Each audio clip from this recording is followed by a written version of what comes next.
Pride and Prejudice by Jane Austen.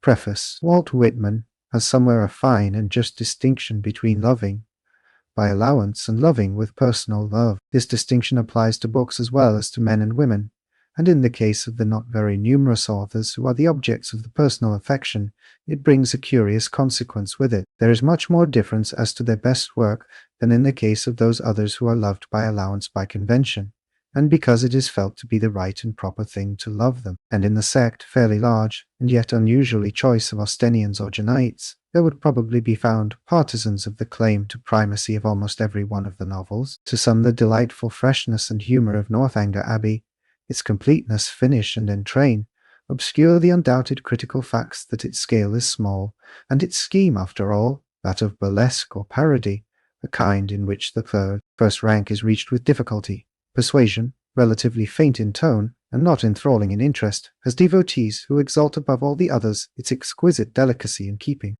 The catastrophe of Mansfield Park is admittedly theatrical, the hero and heroine are insipid, and the author has almost wickedly destroyed all romantic interest by expressly admitting that Edmund only took Fanny because Mary shocked him, and that Fanny might very likely have taken Crawford if he had been a little more assiduous.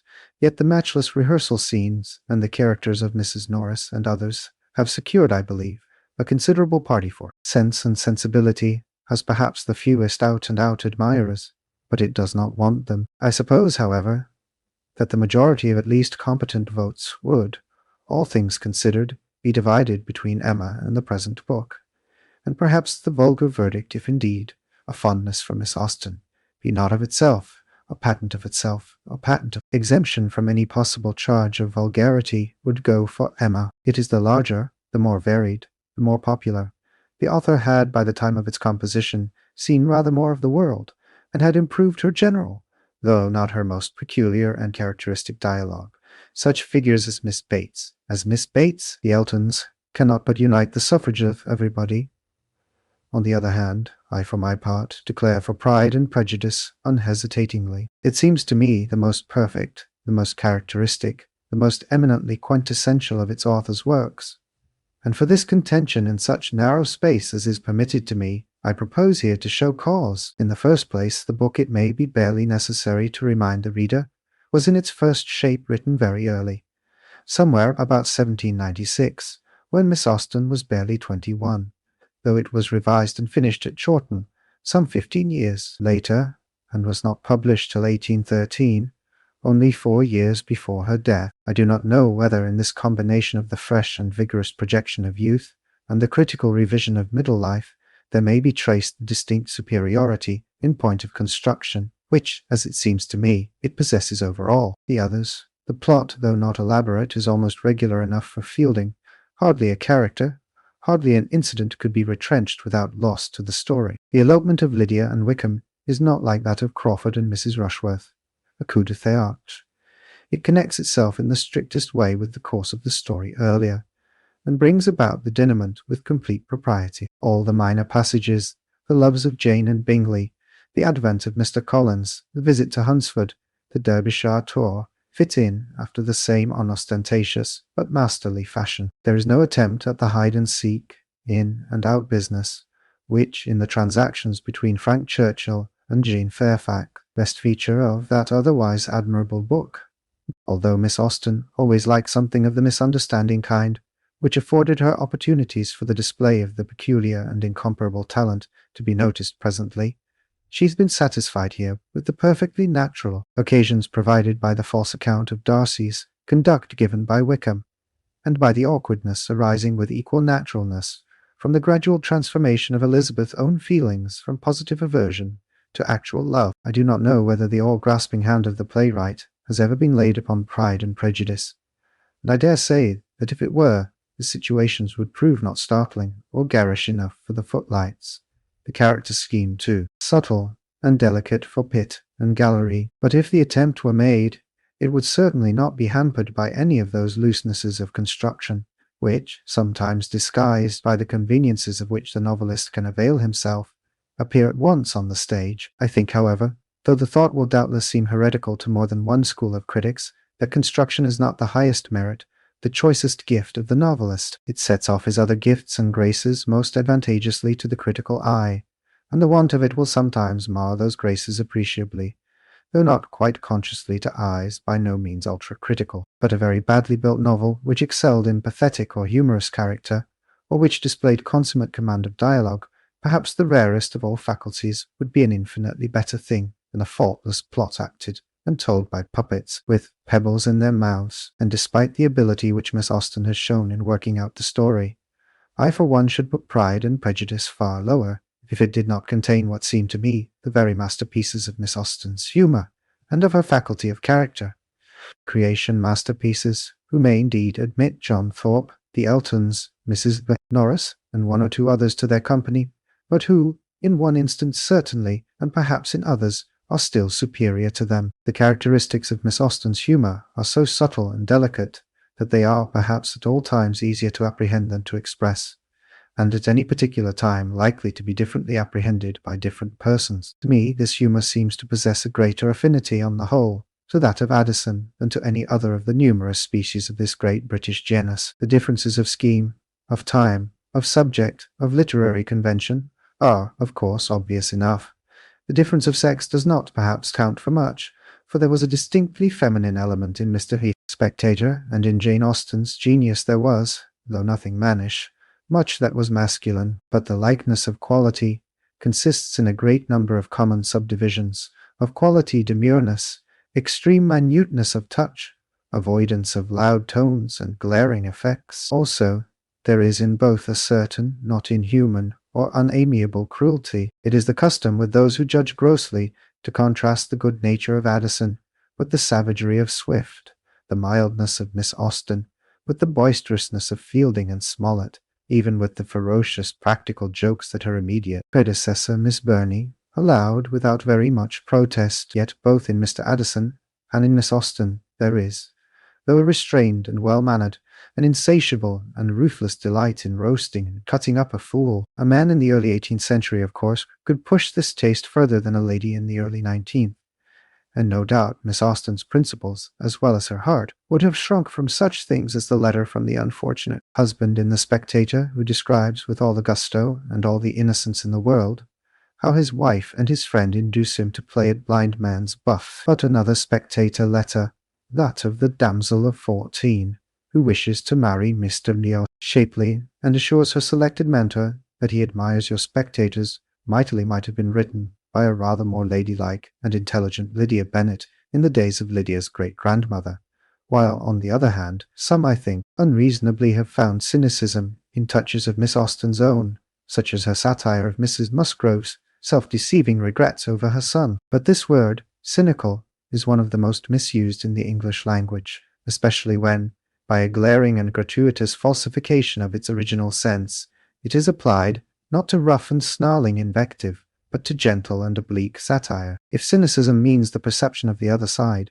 the sense of the accepted hells beneath, the consciousness that motives are nearly always mixed, and that to seem is not identical with to be, if this be cynicism, then every man and woman who is not a fool, who does not care to live in a fool's paradise, who has knowledge of nature and the world and life, is a cynic. And in that sense, Miss Austen certainly was one. She may even have been one in the further sense that, like her own Mr. Bennet, she took an Epicurean delight in dissecting, in displaying, in setting at work her fools and her mean persons. I think she did take this delight, and I do not think it all the worse of her for it as a woman, while she was immensely the better for it as an artist. In respect of her art generally, Mr. Goldwin Smith has truly observed that metaphor has been exhausted in depicting the perfection of it, combined with the narrowness of her field, and he has justly added that we need not go beyond her own. Comparison to the art of a miniature painter. To make this latter observation quite exact, we must not use the term miniature in its restricted sense, and must think rather of Memling at one end of the history of painting and Mysonia at the other, than of Cosway or any of his kind. And I am not so certain that I should myself use the word narrow in connection with her. If her world is a microcosm, the cosmic quality of it is at least as eminent as the littleness. She does not touch what she did not feel herself called to paint.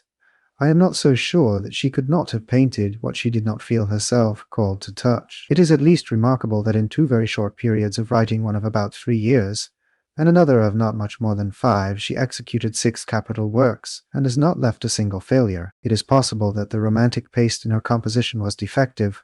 We must always remember that hardly anybody born in her decade, that of the 18th century 70s, independently exhibited the full romantic quality. Even Scott required hill and mountain and ballad, even Coleridge metaphysics and German, to enable them to chip the classical shell. Miss Austen was an English girl, brought up in a country retirement, at the time when ladies went back into the house, if there was a white frost which might pierce their kid shoes, when a sudden cold was the subject of the gravest fears, Studies, their ways, their conduct were subject to all those fantastic limits and restrictions against which Mary Wollstonecraft protested with better general sense than particular taste or judgment. Miss Austen, too, drew back when the white frost touched her shoes. But I think she would have made a pretty good journey even in a black one, for if her knowledge was not very extended, she knew 2 things which only genius knows. The one was humanity, and the other was art. On the first head she could not make a mistake. Her men, though limited, are true, and her women are, in the old sense, absolute. As to art, if she has never tried idealism, her realism is real to a degree which makes the false realism of our own day look merely dead alive. Take almost any Frenchman, except the late M. de Maupassant, and watch him laboriously piling up strokes in the hope of giving a complete impression. You get none. You are lucky if, discarding 2/3 of what he gives, you can shape a real impression out of the rest. But with Miss Austen, the myriad, trivial, unforced strokes build up the picture like magic. Nothing is false, nothing is superfluous. When, to take the present book, only Mr. Collins changed his mind from Jane to Elizabeth, while Mrs. Bennet was stirring the fire, and we know how Mrs. Bennet would have stirred the fire when Mr. Darcy brought his coffee cup back himself. The touch in each case is like that of Swift taller by the breadth of my nail, which impressed the half-reluctant Thackeray with just and outspoken admiration. Indeed, fantastic as it may seem, I should put Miss Austen as near to Swift in some ways as I have put her to Addison in others. This Swiftian quality appears in the present novel, as it appears nowhere else in the character of the immortal, the ineffable Mr. Collins. Mr. Collins is really great, far greater than anything Addison ever did, almost great enough for Fielding or for Swift himself. It has been said that no one ever was like him, but in the first place he was like him. He is there alive, imperishable, more real than hundreds of prime ministers and archbishops, of medals, semi-medals, and distinguished philosophers. In the second place, it is rash, I think, to conclude that an actual Mr. Collins was impossible or non-existent at the end of the 18th century. It is very interesting that we possess, in this same gallery, what may be called a spoiled first draft, or an unsuccessful study of him in John Dashwood. The formality, the underbreeding, the meanness are there, but the portrait is only half alive, and is felt to be even a little unnatural. Mr. Collins is perfectly natural and perfectly alive. In fact, for all the miniature, there is something gigantic in the way in which a certain side, and more than one, of humanity, and especially 18th century humanity, its Philistinism, its well-meaning but hide-bound morality, its formal pettiness, its grovelling respect for rank, its materialism, its selfishness, receives exhibition. I will not admit that one speech or one action of this inestimable man is incapable of being reconciled with reality, and I should not wonder if many of these words and actions are historically true. But the greatness of Mr. Collins could not have been so satisfactorily exhibited if his creatress had not adjusted so artfully to him the figures of Mr. Bennet and of Lady Catherine de Bourgh. The latter, like Mr. Jules Collins himself, has been charged with exaggeration. There is perhaps a very faint shade of colour for the charge, but it seems to me very faint indeed. Even now I do not think that it would be impossible to find persons, especially female persons, not necessarily of noble birth, as overbearing, as self-centred, as neglectful of good manners as Lady Catherine. 100 years ago, an earl's daughter, the lady powerful, if not exactly bountiful, of an out-of-the-way country parish, rich, long out of marital authority, and so forth, had opportunities of developing these agreeable characteristics which seldom present themselves now. As for Mr. Bennet, Miss Austen, and Mr. Darcy, and even Miss Elizabeth herself were, I am inclined to think, rather hard on him for the impropriety of his conduct. His wife was evidently, and must always have been a quite irreclaimable fool, and unless he had shot her or himself, there was no way out of it for a man of sense and spirit. But the ironic, from no other point of view is he open to any reproach, except for an excusable and not unnatural helplessness at the crisis of the elopement, and his utterances are the most acutely delightful, in the consciously humorous kind, in the kind that we laugh with, not at that even Miss Austen has put into the mouth of any of her characters. It is difficult to know whether he is most agreeable when talking to his wife, or when putting Mr. Rife Collins through his paces, but the general sense of the world has probably been right in preferring to the first rank his consolation to the former. When she maunders over the entail, my dear, do not give way to such gloomy thoughts. Let us hope for better things. Let us flatter ourselves that I may be the survivor. And his inquiry to his colossal cousin as to the compliments which Mr. Collins has just related as made by himself to Lady Catherine. May I ask whether these pleasing attentions proceed from the impulse of the moment, or are the result of previous study? These are the things which give Miss Austen's readers the pleasant shocks, the delightful thrills, which are felt by the readers of Swift, of Fielding, and we may here add of Thackeray, as they are felt by the readers of no other English author of other fiction outside of these four. The goodness of the minor characters in Pride and Prejudice has been already alluded to, and it makes a detailed dwelling on their beauties difficult in any space, and impossible in this. Mrs. Bennet we have glanced at, and it is not easy to say whether she is more exquisitely amusing or more horribly true. Much the same may be said of Kitty and Lydia, but it is not every author, even of genius, who would have differentiated with such unerring skill the effects of folly and vulgarity, of intellect and disposition, working upon the common weaknesses of a woman at such different ages. With Mary, Miss Austen has taken rather less pains, though she has been even more unkind to her, not merely in the text, but as we learn from those interesting traditional appendices which Mr. G. Austen Leigh has given us, in dooming her privately to marry one of Mr. Phillips's clerks. The habits of first copying and then retailing moral sentiments, of playing and singing too long in public, are, no doubt, grievous and criminal. But perhaps poor Mary was rather the scapegoat of the sins of blue stockings in that 40s belectured generation. It is at any rate difficult not to extend to her a share of the respect and affection and respect of a peculiar kind, doubtless, with which one regards Mr. Collins when she draws the moral of Lydia's fall. I sometimes wish that the exigencies of the story had permitted Miss Austen to unite these personages, and thus at once achieve a notable mating, and soothe poor Mrs. Bennet's anguish over the entail. The Bingleys and the Gardiners and the Lucases, Miss Darcy and Mr. Bourgh, Jane, Wickham, and the rest, must pass without special comment, further than the remark that Charlotte Lucas, her egregious papa, though delightful, is just a little on. The thither side of the line between comedy and farce is a wonderfully clever study in drama of one kind, and that Wickham, though something of Miss Austen's hesitation of touch in dealing with young men appears, is a not much less notable sketch in drab of another. Only genius could have made Charlotte what she is, yet not disagreeable. Wickham what he is, without investing him either with a cheap Don Juanish attractiveness or a disgusting rascality.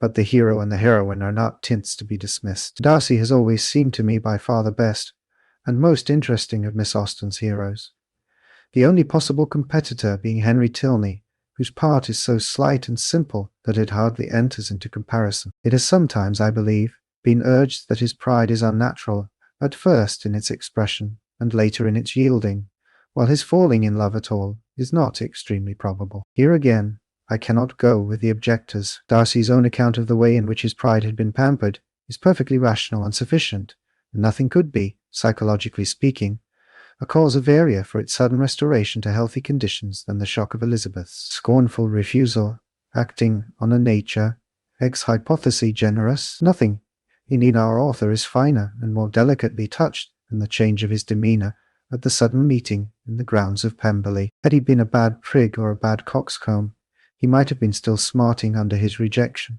or suspicious that the girl had come husband-hunting. His being neither is exactly consistent with the probable feelings of a man spoilt in the common sense, but not really injured in disposition, and thoroughly in love. As for his being in love, Elizabeth has given us just an exposition of the causes of that phenomenon, as Darcy has of the conditions of his unregenerate state, only she has of course not counted in what was due to her own personal charm. The secret of that charm many men, and not a few women, from Miss Austen herself downwards, have felt. Unlike most charms, it is a thing rather to be felt than to be explained. Elizabeth, of course, belongs to the Allegro or Allegra division of the army of Venus. Miss Austen was always provokingly chary of description in regard to her beauties, and except the fine eyes, and a hint or two that she had at any rate sometimes a bright complexion, and was not very tall, we hear nothing about her looks. But her chief difference from other heroines of the lively type seems to lie first in her being distinctly clever, almost strong-minded,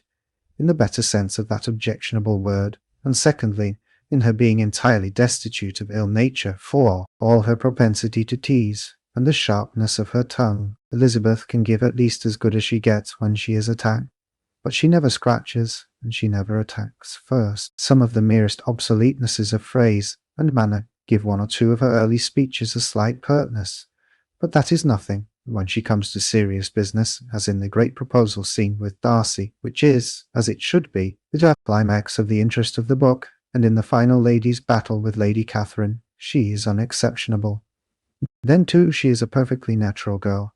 She does not disguise from herself or anybody that she resents Darcy's first ill-mannered personality with as personal a feeling. By the way, the reproach that the ill manners of this speech are overdone is certainly unjust, for things of the same kind, expressed no doubt less stiltedly but more coarsely, might have been heard in more than one ball-room during this very year, from persons who ought to have been no worse bred than Darcy, and she lets the injury done to Jane, and the contempt shown to the rest of her family, aggravate this resentment in the healthiest way in the world. Still, all this does not explain her charm, which, taking beauty as a common form of all heroines, may perhaps consist in the addition to her playfulness, her wit, her affectionate and natural disposition, of a certain fearlessness very uncommon in heroines of her type and age. Nearly all of them would have been in speechless awe of the magnificent Darcy. Nearly all of them would have palpitated and fluttered at the idea of proposals, even naughty ones, from the fascinating Wickham. Elizabeth, with nothing offensive, nothing viraginous, nothing of the new woman about her, has by nature what the best modern, not new women have by education and experience, a perfect freedom from the idea that all men may bully her if they choose, and that most will away with her if they can. Though not in the least impudent and mannish grown, she has no mere sensibility, no nasty niceness about her. The form of passion, common and likely to seem natural in Miss Austen's day, was so invariably connected with the display of one or the other, or both of these qualities, that she has not made Elizabeth outwardly passionate. But I, at least, have not the slightest doubt that she would have married Darcy just as willingly, without Pemberley as with it, and anybody who can read between lines will not find the lovers' conversations in the final chapters so frigid as they might have looked to the Della Cruscans of their own day, and perhaps do look to the Della Cruscans of this. And after all, what is the good of seeking for the reason of charm? It is there. There were better sense in the sad mechanic exercise of determining the reason of its absence, where it is not. In the novels of the last 100 years, there are vast numbers of young ladies with whom it might be a pleasure to fall in love.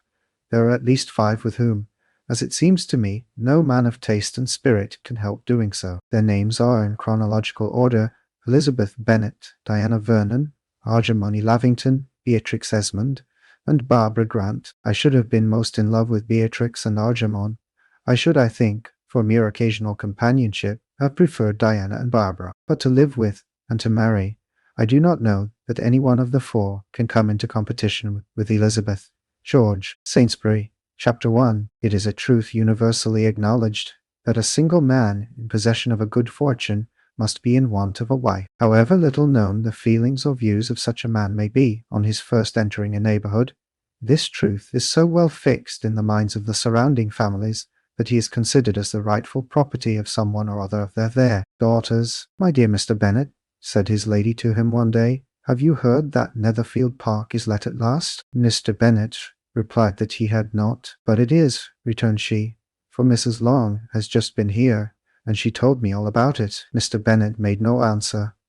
"Do not you want to know who has taken it?" cried his wife, impatiently. "You want to tell me, and I have no objection to hearing it. He came down to see the place." This was invitation enough, Why, my dear, you must know Mrs. Long says that Netherfield is taken by a young man of large fortune from the north of England, that he came down on Monday in a chaise and four to see the place, and was so much delighted with it that he agreed with Mr. Morris immediately, that he is to take possession before Michaelmas, and some of his servants are to be in the house by the end of next week. What is his name? Bingley. Is he married or single? Oh, single, my dear, to be sure, a single man of large fortune, 4,000 or 5,000 a year. What a fine thing for our girls! How so? How can it affect them, my dear Mr. Bennet? Replied his wife. How can you be so tiresome? You must know that I am thinking of his marrying one of them. Is that his design in settling here? Design? Nonsense. How can you talk so? But it is very likely that he may fall in love with one of them, and therefore you must visit him as soon as he comes. I see no occasion for that. You and the girls may go, or you may send them by themselves, which perhaps will be still better. For as you are as handsome as any of them, Mr. Bingley might like you the best of the party. My dear, you flatter me. I certainly have had my share of beauty, but I do not pretend to be anything extraordinary now. When a woman has 5 grown-up daughters, she ought to give over thinking of her own beauty. In such cases, a woman has not often much beauty to think of. But, my dear, you must indeed go and see Mr. Bingley when he comes into the neighbourhood. It is more than I engage for, I assure you. But consider your daughters. Only think what an establishment it would be for one of them. Sir William and Lady Lucas are determined to go, merely on that account, for in general, you know, they visit no newcomers. Indeed, you must go, for it will be impossible for us to visit him if you do not. You are over-scrupulous, surely. I dare say Mr. Bingley will be very glad to see you, and I will send a few lines by you to assure him of my hearty consent to his marrying whichever he chooses of the girls, though I must throw in a good word for my little Lizzie. I desire you will do no such thing. Lizzie is not a bit better than the others, and I am sure she is not half so handsome as Jane, nor half so good-humoured as Lydia. But you are always giving her the preference. They have none of them much to recommend them, replied he. They are all silly and ignorant, like other girls. But Lizzie has something more of quickness than her sisters. Mr. Bennet, how can you abuse your own children in such a way? You take delight in vexing me. You have no compassion on my poor nerves. You mistake me, my dear. I have a high respect for your nerves. They are my old friends. I have heard you mention them with consideration these 20 years at least. Ah, you do not know what I suffer. But I hope you will get over it and live to see many young men of 4,000 a year come into the neighbourhood. It will be no use to us if 20 such should come, since you will not visit them. Depend upon it, my dear, that when there are 20, I will visit them all. Mr. Bennet was so odd a mixture of quick parts, sarcastic humour, reserve, and caprice, that the experience of 23 years had been insufficient to make his wife understand his character. Her mind was less difficult to develop. She was a woman of mean understanding, little information, and uncertain temper. When she was discontented, she fancied herself nervous. The business of her life was to get her daughters married. Its solace was visiting and news. Mr. and Mrs. Bennet, I hope Mr. Bingley will like it. Chapter 2. Mr. Bennet was among the earliest of those who waited on Mr. Bingley. He had always intended to visit him, though to the last always assuring his wife that he should not go. Until the evening after the visit was paid, she had no knowledge of it. It was then disclosed in the following manner. Observing his second daughter employed in trimming a hat, he suddenly addressed her with, I hope Mr. Bingley will like it, Lizzie. We are not in a way to know what Mr. Bingley likes, said her mother resentfully, since we are not to visit. But you forget, mamma, said Elizabeth, that we shall meet him at the assemblies, and that Mrs. Long has promised to introduce him. I do not believe Mrs. Long will do any such thing. She has 2 nieces of her own. She is a selfish, hypocritical woman, and I have no opinion of her. No more have I, said Mr. Bennet, and I am glad to find that you do not depend on her serving you. Mrs. Bennet deigned not to make any reply, but unable to contain herself, began scolding one of her daughters. Don't keep coughing so, Kitty, for heaven's sake. Have a little compassion on my nerves. You tear them to pieces. Kitty has no discretion in her coughs, said her father. She times them ill. I do not cough for my own amusement, replied Kitty fretfully. When is your next ball to be, Lizzie? Tomorrow fortnight. Aye, so it is, cried her mother, and Mrs. Long does not come back till the day before. so it would be impossible for her to introduce him, for she will not know him herself. Then, my dear, you may have the advantage of your friend, and introduce Mr. Bingley to her. Impossible, Mr. Bennet. Impossible, when I am not acquainted with him myself. How can you be so teasing? I honour your circumspection. A fortnight's acquaintance is certainly very little. One cannot know what a man really is by the end of a fortnight. But if we do not venture, somebody else will. And after all, Mrs. Sewey Long and her nieces must stand their chance, and therefore, as she will think it an act of kindness, if you decline the office, I will take it on myself. The girls stared at their father. Mrs. Bennet said only, "Nonsense, nonsense! What can be the meaning of that emphatic exclamation?" cried he. "Do you consider the forms of introduction, and the stress that is laid on them, as nonsense?" "I cannot quite agree with you there. What say you, Mary? For you are a young lady of deep reflection, I know, and read great books, and make extracts." Mary wished to say something very sensible, but knew not how. "While Mary is adjusting her ideas," he continued, "let us return to Mr. Bingley." "I am sick of Mr. Bingley," cried his wife. "I am sorry to hear that, but why did you not tell me so before? If I had known as much this morning, I certainly would not have called on him. It is very unlucky, but as I have actually paid the visit, we cannot escape the acquaintance now." The astonishment of the ladies was just what he wished, that of Mrs. Bennet perhaps surpassing the rest. Though when the first tumult of joy was over, she began to declare that it was what she had expected all the while. "How good it was in you, my dear Mr. Bennet! But I knew I should persuade you at last. I was sure you loved your girls too well to neglect such an acquaintance. Well, how pleased I am! And it is such a good joke, too, that you should have gone this morning, and never said a word about it till now." "Now, Kitty, you may cough as much as you choose," said Mr. Bennet, and as he spoke he left the room, fatigued with the raptures of his wife. "What an excellent father you have, girls," said she, when the door was shut. "I do not know how you will ever make him amends for his kindness, or me either, for that matter. At our time of life, it is not so pleasant, I can tell you, to be making new acquaintances every day, but for your sakes we would do anything. Lydia, my love, though you are the youngest, I dare say Mr. Bingley will dance with you at the next ball." "Oh," said Lydia stoutly, "I'm not afraid, for though I am the youngest, I'm the tallest." The rest of the evening was spent in conjecturing how soon he would return Mr. Bennet's visit, and determining when they should ask him to dinner. "And the tallest he rode, a black horse," Chapter 3. Not all that Mrs. Bennet, however, with the assistance of her 5 daughters, could ask on the subject, was sufficient to draw from her husband any satisfactory description of Mr. Bingley. They attacked him in various ways, with barefaced questions, ingenious suppositions, and distant surmises.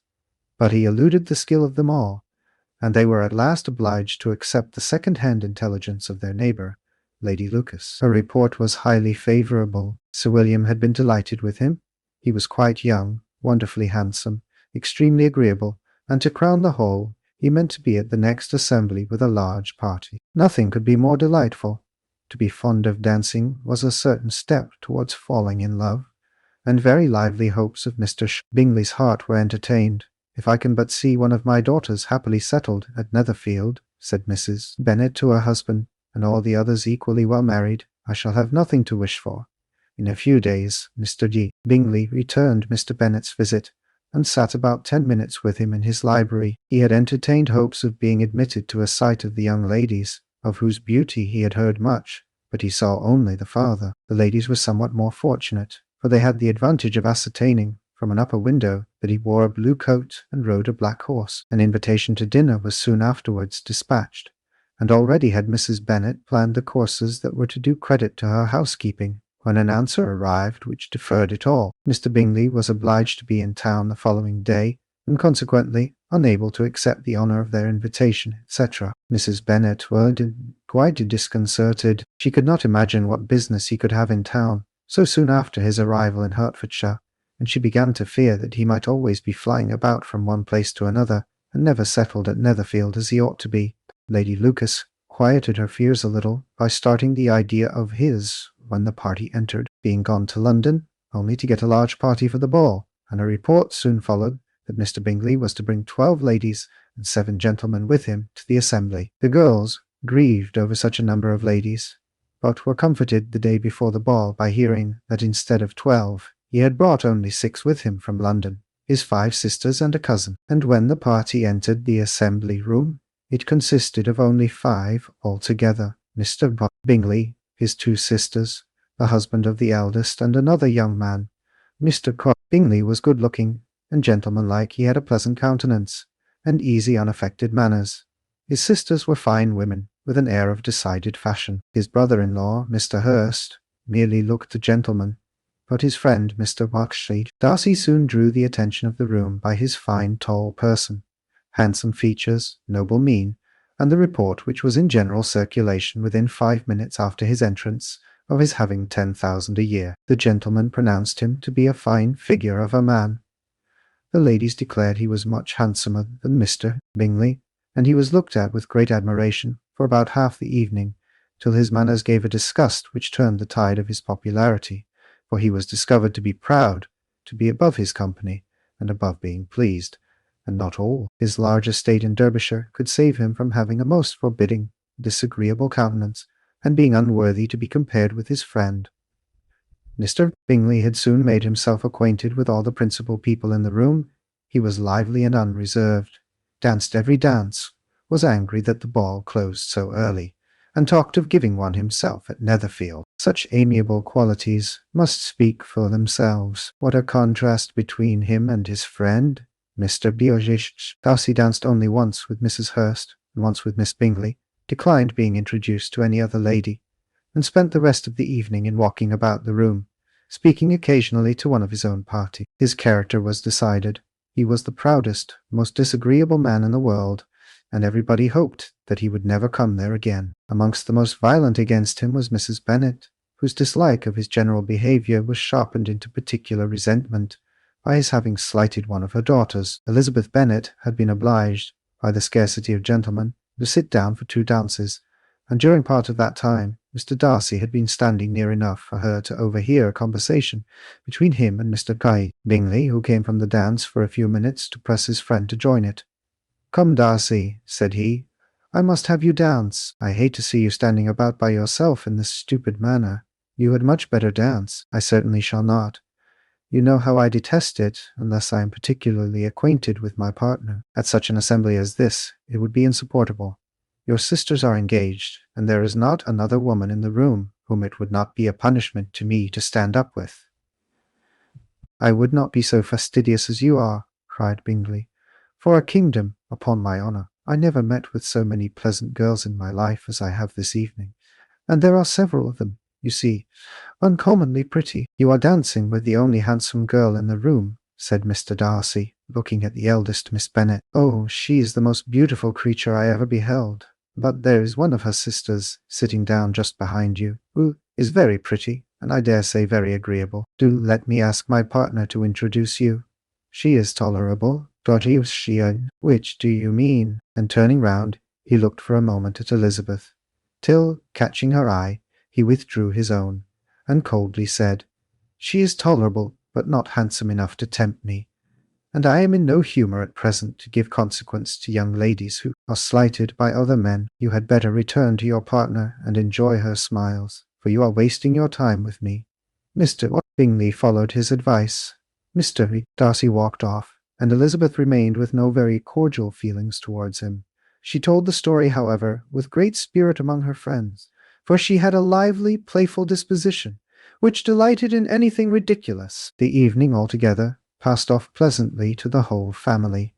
Mrs. Bennet had seen her eldest daughter much admired by the Netherfield party. Mr. Bingley had danced with her twice, and she had been distinguished by his sisters. Jane was as much gratified by this as her mother could be, though in a quieter way. Elizabeth felt Jane's pleasure. Mary had heard herself mentioned to Miss Bingley as the most accomplished girl in the neighbourhood, and Catherine and Lydia had been fortunate enough to be never without partners, which was all that they had yet learnt to care for at a ball. They returned, therefore, in good spirits to Longbourn, the village where they lived, and of which they were the principal inhabitants. They found Mr. Bennet still up. With a book, he was regardless of time, and on the present occasion he had a good deal of curiosity as to the event of an evening which had raised such splendid expectations. He had rather hoped that all his wife's views on the stranger would be disappointed, but he soon found that he had a very different story to hear. "Oh, my dear Mr. Bennet," as she entered the room, "we have had a most delightful evening, a most excellent ball. I wish you had been there. Jane was so admired. Nothing could be like it. Everybody said how well she looked, and Mr. Bingley thought her quite beautiful and danced with her twice. Only think of that, my dear, he actually danced with her twice, and she was the only creature in the room that he asked a second time. First of all, he asked Miss Lucas. I was so vexed to see him stand up with her, but however, he did not admire her at all. Indeed, nobody can, you know. And he seemed quite struck with Jane as she was going down the dance. So he inquired who she was, and got introduced, and asked her for the two next. Then, the 2/3 he danced with Miss King, and the 2/4 with Maria Lucas, and the 2/5 with Jane again, and the 2/6 with Lizzie, and the Bullinger, if he had had any compassion for me, cried her husband impatiently. He would not have danced half so much. For God's sake, say no more of his partners.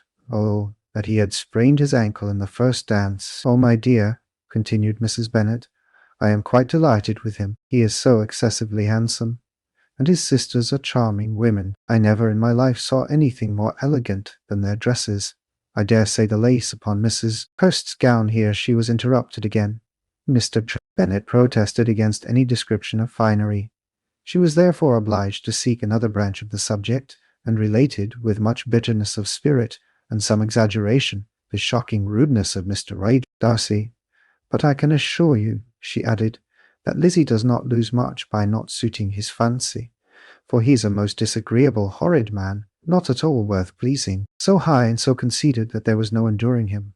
He walked here, and he walked there, fancying himself so very great, not handsome enough to dance with. I wish you had been there, my dear, to have given him one of your set downs. I quite detest the man. Chapter 4. When Jane and Elizabeth were alone, the former, who had been cautious in her praise of Mr. Bingley before, expressed to her sister how very much she admired him. He is just what a young man ought to be, said she, sensible, good-humoured, lively. And I never saw such happy manners, so much ease, with such perfect good breeding. He is also handsome, replied Elizabeth, which a young man ought likewise to be if he possibly can.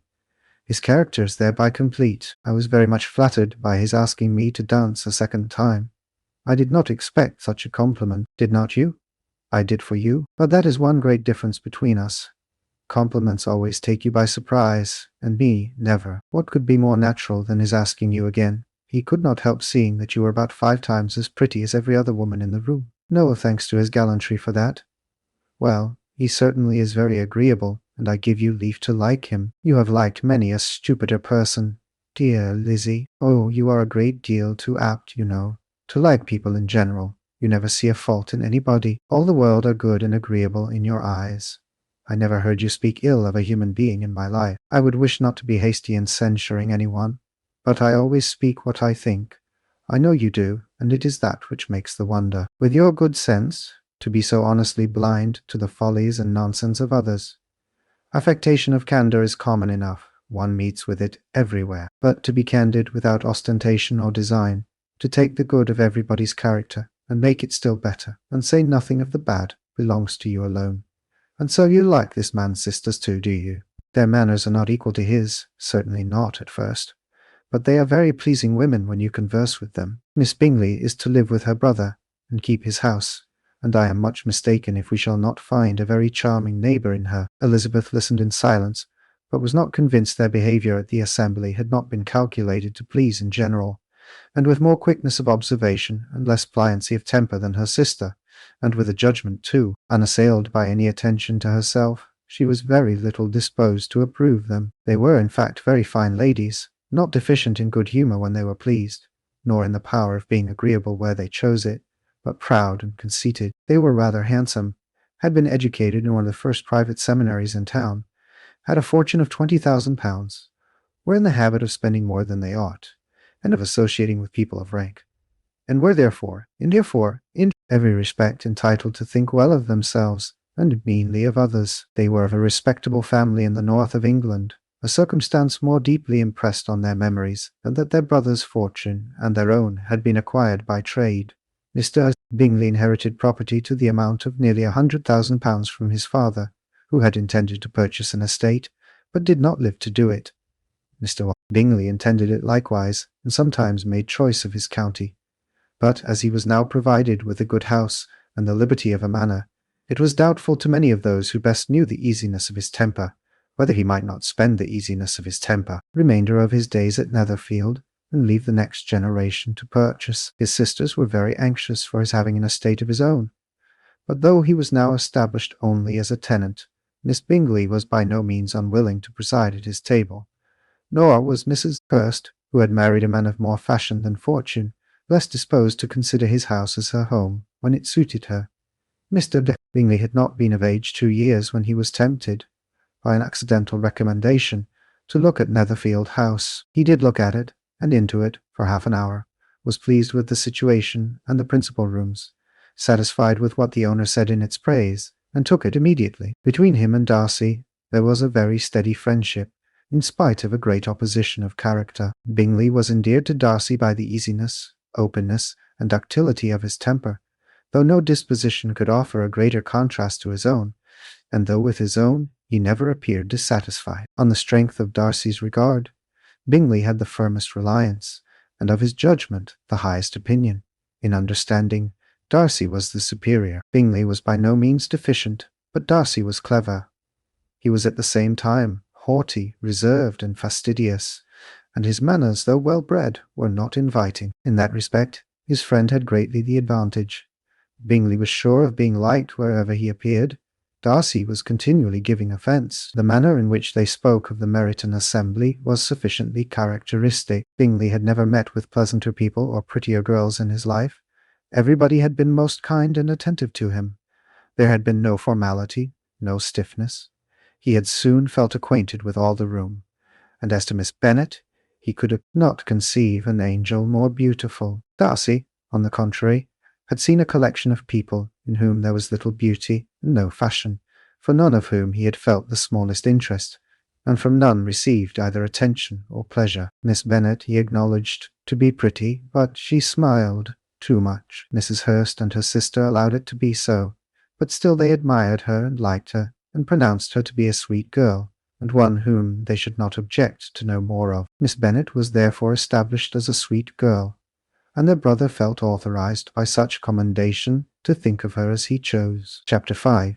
Within a short walk of Longbourn lived a family with whom the Bennets were particularly intimate. Sir William Lucas had been formerly in trade in Meryton, where he had made a tolerable fortune, and risen to the honour of knighthood by an address to the king during his mayoralty. The distinction had perhaps been felt too strongly. It had given him a disgust to his business, and to his residence in a small market town, and quitting them both, he had removed with his family to a house about a mile from Meryton, denominated from that period Lucas Lodge, where he could think without period Lucas Lodge. Pleasure of his own importance, and unshackled by business, occupy himself solely in being civil to all the world.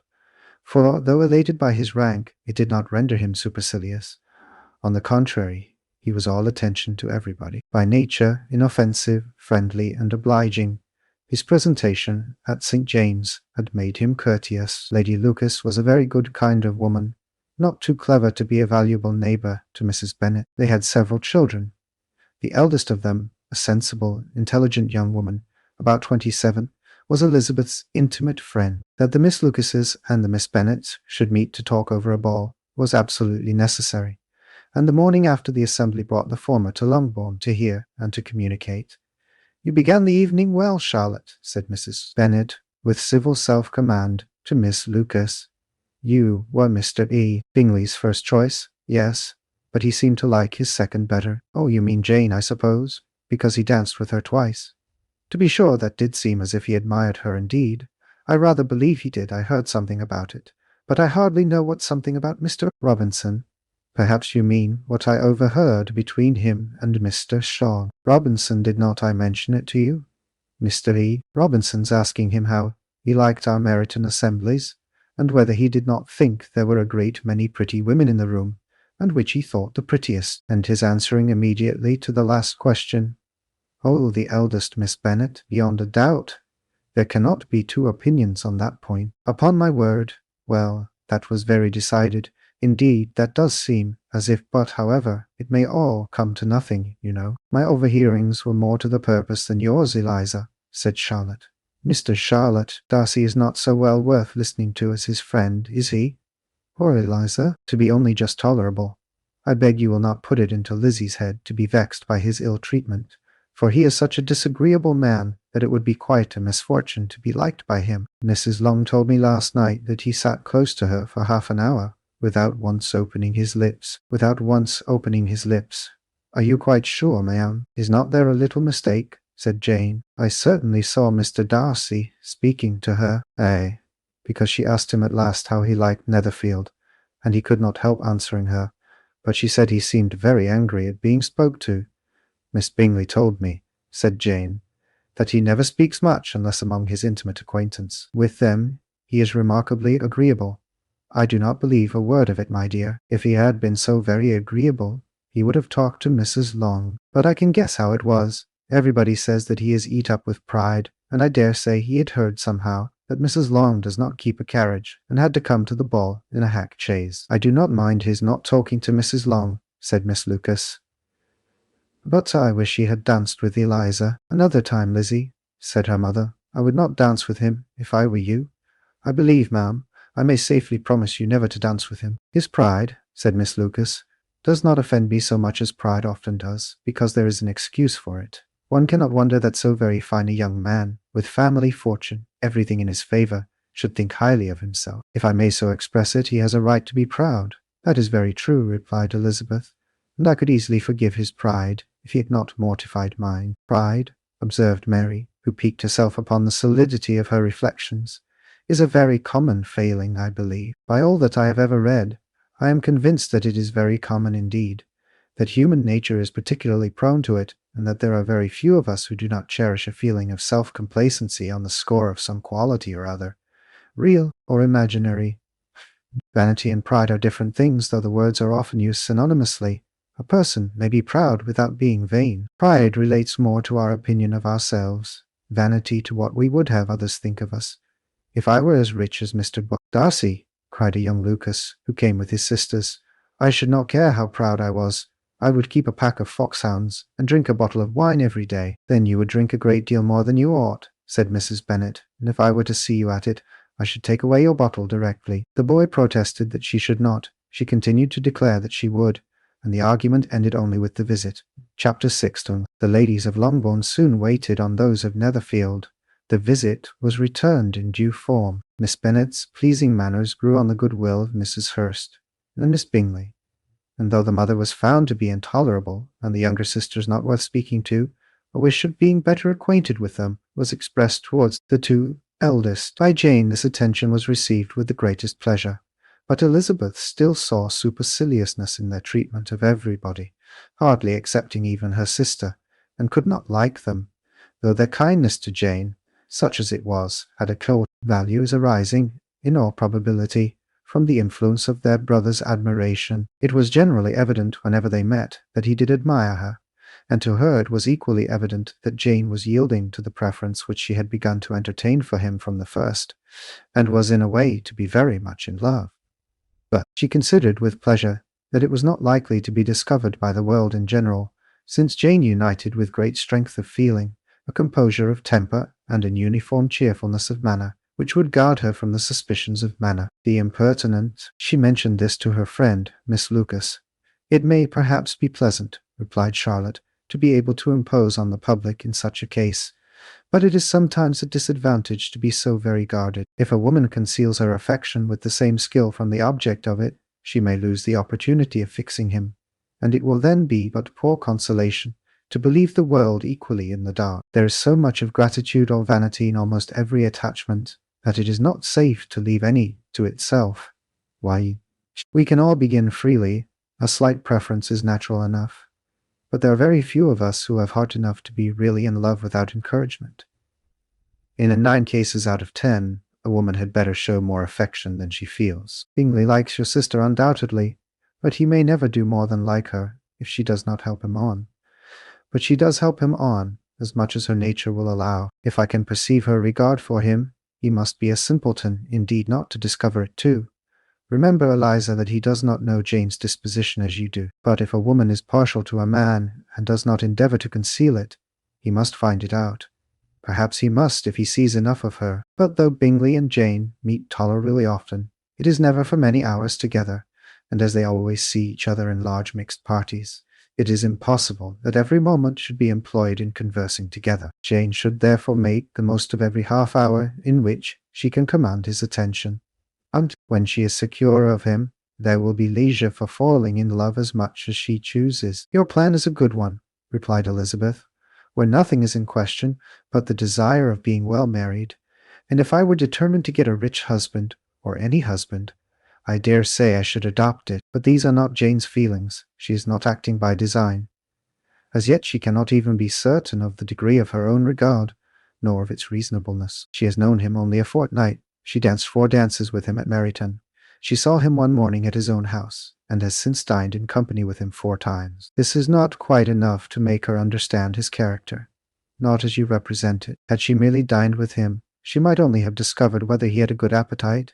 But you must remember that 4 evenings have been also spent together, and 4 evenings may do a great deal. Yes, these 4 evenings have enabled them to ascertain that they both like Vingt on better than commerce, but with respect to any other leading characteristic, I do not imagine that much has been unfolded. Well, said Charlotte, I wish Jane success with all my heart, and if she were married to him tomorrow, I should think she had as good a chance of happiness as if she were to be studying his character for a 12-month. Happiness in marriage is entirely a matter of chance. If the dispositions of the parties are ever so well known to each other, or ever so similar beforehand, it does not advance their felicity in the least. They always continue to grow sufficiently unlike afterwards to have their share of vexation, and it is better to know as little as possible of the defects of the person with whom you are to pass your life. You make me laugh, Charlotte. But it is not sound. You know it is not sound, and that you would never act in this way yourself. Occupied in observing Mr. Bingley's attention to her sister, Elizabeth was far from suspecting that she was herself becoming an object of some interest in the eyes of his friend. Mr. Darcy had at first scarcely allowed her to be pretty.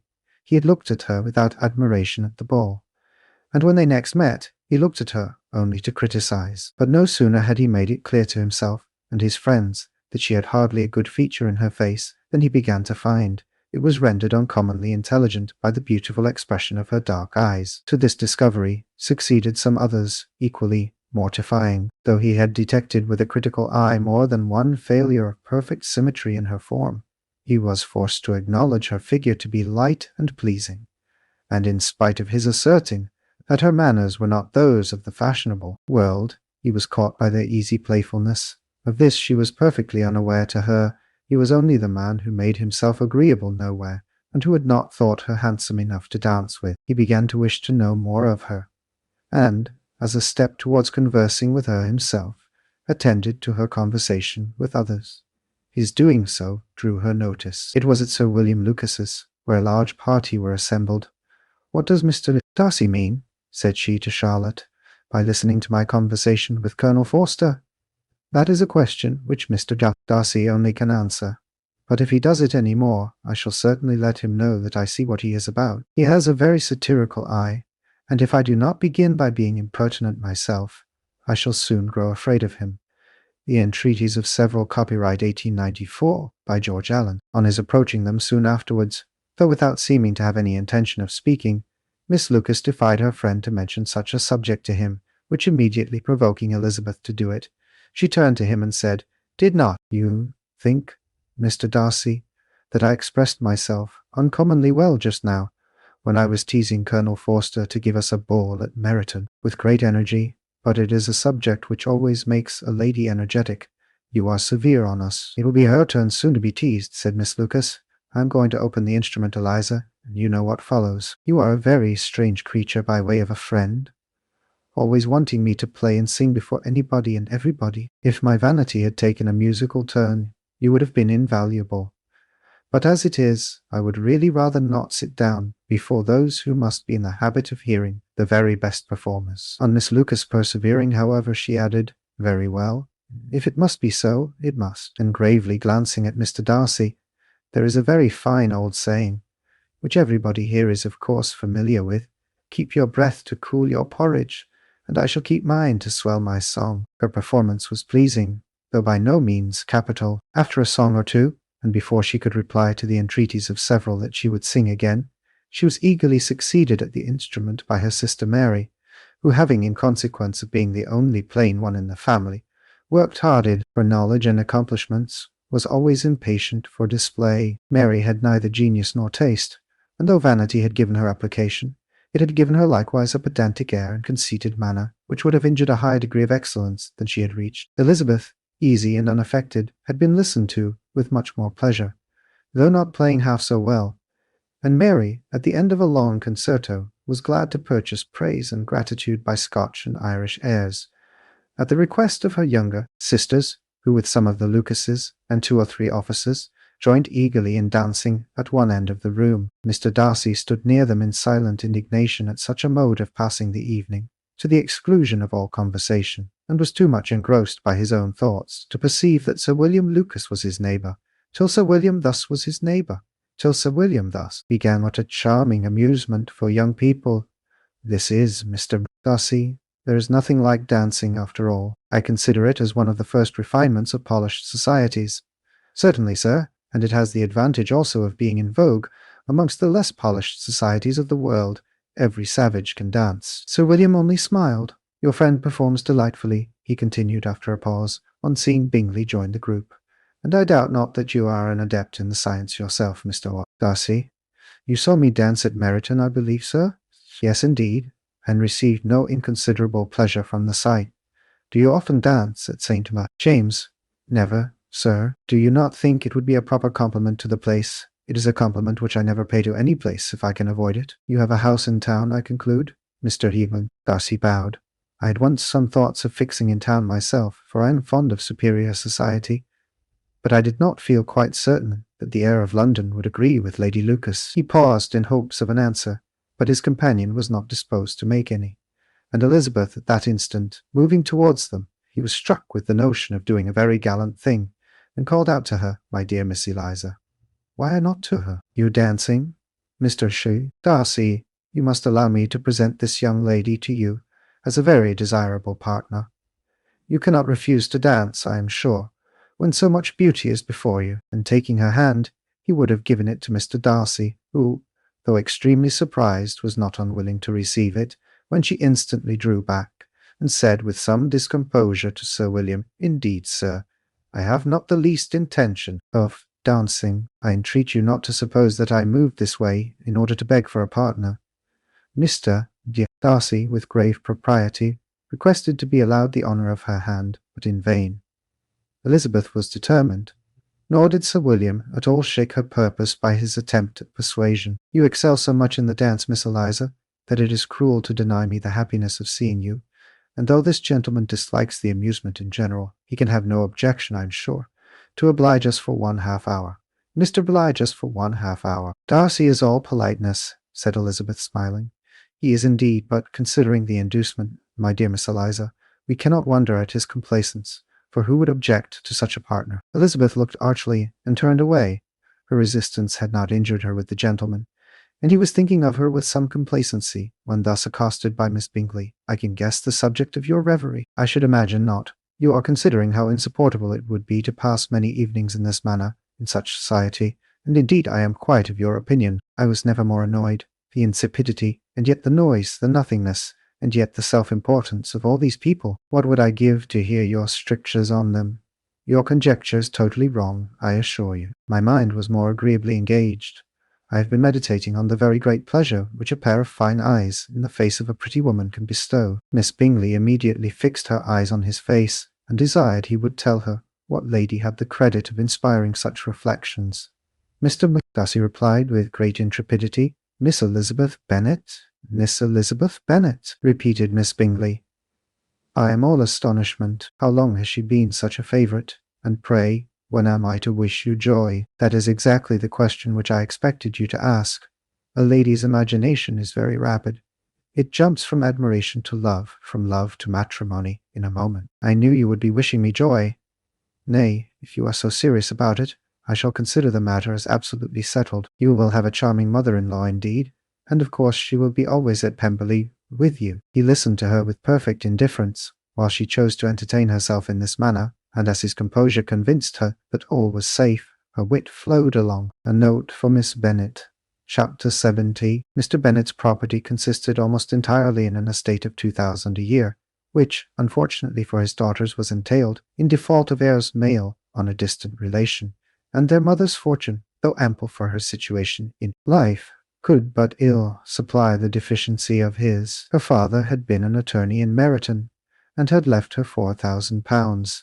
She had a sister, married to a Mr. Phillips, who had been a clerk to their father and succeeded him in the business, and a brother settled in London in a respectable line of trade. The village of Longbourn was only 1 mile from Meryton, a most convenient distance for the young ladies, who were usually tempted thither 3 or 4 times a week, to pay their duty to their aunt, and to a milliner's shop just over the way. The 2 youngest of the family, Catherine and Lydia, were particularly frequent in these attentions. Their minds were more vacant than their sisters', and when nothing better offered, a walk to Meryton was necessary to amuse their morning hours and furnish conversation for the evening, and, however bare of news the country in general might be, they always contrived to learn some from their aunt. At present, indeed, they were well supplied both with news and happiness by the recent arrival of a militia regiment in the neighbourhood. It was to remain the whole winter, and Meryton was the headquarters. Their visits to Mrs. Phillips were now productive of the most interesting intelligence. Every day added something to their knowledge of the officers' names and connections. Their lodgings were not long a secret, and at length they began to know the officers themselves. Mr. Phillips visited them all, and this opened to his nieces a source of felicity unknown before. They could talk of nothing but officers, and Mr. Bingley's large fortune, the mention of which gave animation to their mother, was worthless in their eyes when opposed to the regimentals of an ensign. After listening one morning to their effusions on this subject, Mr. Bennet coolly observed, "From all that I can collect by your manner of talking, you must be 2 of the silliest girls in the country. I have suspected it some time, but I am now convinced." Catherine was disconcerted, and made no answer, but Lydia, with perfect indifference, continued to express her admiration of Captain Carter, and her hope of seeing him in the course of the day, as he was going the next morning to London. "I am astonished, my dear," said Mrs. Bennet, "that you should be so ready to think your own children silly. If I wished to think slightingly of anybody's children, it should not be of my own, however. If my children are silly, I must hope to be always sensible of it. Yes, but as it happens, they are all of them very clever. This is the only point, I flatter myself, on which we do not agree. I had hoped that our sentiments coincided in every particular, but I must so far differ from you as to think our 2 youngest daughters uncommonly foolish. My dear Mr. Bennet, you must not expect such girls to have the sense of their father and mother. When they get to our age, I dare say, they will not think about officers any more than we do. I remember the time when I liked a red coat myself very well, and indeed so I do still at my heart, and if a smart young colonel, with 5,000 or 6,000 a year, should want one of my girls, I shall not say nay to him, and I thought Colonel Forster looked very becoming the other night at Sir William's in his regimentals." "Mamma," cried Lydia, "my aunt says that Colonel Forster and Captain Carter do not go so often to Miss Watson's, as they did when they first came. She sees them now very often standing in Clark's library." Mrs. Bennet was prevented replying by the entrance of the footman with a note for Miss Bennet. It came from Netherfield, and the servant waited for an answer. Mrs. Bennet's eyes sparkled with pleasure, and she was eagerly calling out, while her daughter read, "Well, Jane, who is it from? What is it about? What does he say? Well, Jane, make haste and tell us. Make haste, my love. It is from Miss Bingley," said Jane, and then read it aloud. "9, my dear friend, if you are not so compassionate as to dine today with Louisa and me, we shall be in danger of hating each other for the rest of our lives, for a whole day's tete-a-tete between 2 women can never end without a quarrel. Come as soon as you can on the receipt of this. My brother and the gentleman are to dine with the officers. Yours ever, Caroline Bingley." "With the officers?" cried Lydia. "I wonder my aunt did not tell us of that." "Dining out?" said Mrs. Bennet. "That is very unlucky." "Can I have the carriage?" said Jane. "No, my dear, you had better go on horseback, because it seems likely to rain, and then you must stay all night." "That would be a good scheme," said Elizabeth, "if you were sure that they would not offer to send her home." "Oh, but the gentlemen will have Mr. Bingley's chaise to go to Meryton, and the Hursts have no horses to theirs. I had much rather go in the coach. But, my dear, Your father cannot spare the horses, I am sure. They are wanted in the farm, Mr. Bennet, are not they? Cheerful prognostics, they are wanted in the farm much oftener than I can get them.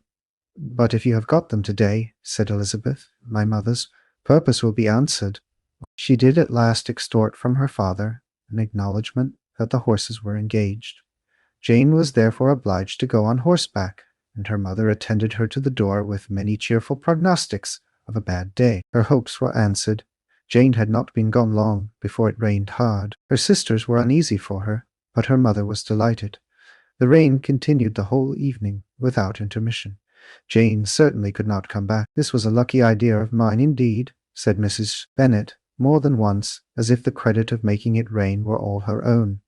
Till the next morning, however, she was not aware of all the felicity of her contrivance. Breakfast was scarcely over, when a servant from Netherfield brought the following note for Elizabeth Ninde. My dearest Lizzie, I find myself very unwell this morning, which, I suppose, is to be imputed to my getting wet through yesterday. My kind friends will not hear of my returning home till I am better. They insist also on my seeing Mr. Jones, therefore do not be alarmed if you should hear of his having been to me, and, excepting a sore throat and a headache, there is not much the matter with me. Yours, etc. Well, my dear, said Mr. Bennet, when Elizabeth had read the note aloud, if your daughter should have a dangerous fit of illness, if she should die, it would be a comfort to know that it was all in pursuit of Mr. Bingley, and under your orders. Oh, I am not at all afraid of her dying. People do not die of little trifling colds. She will be taken good care of. As long as she stays there, it is all very well. I would go and see her if I could have the carriage. Elizabeth, feeling really anxious, determined to go to her, though the carriage was not to be had, and as she was no horsewoman, walking was her only alternative. She declared her resolution. How can you be so silly, cried her mother, as to think of such a thing in all this dirt? You will not be fit to be seen when you get there. I shall be very fit to see Jane, which is all I want. Is this a hint to me, Lizzie, said her father, to send for the horses? No, indeed, I do not wish to avoid the walk.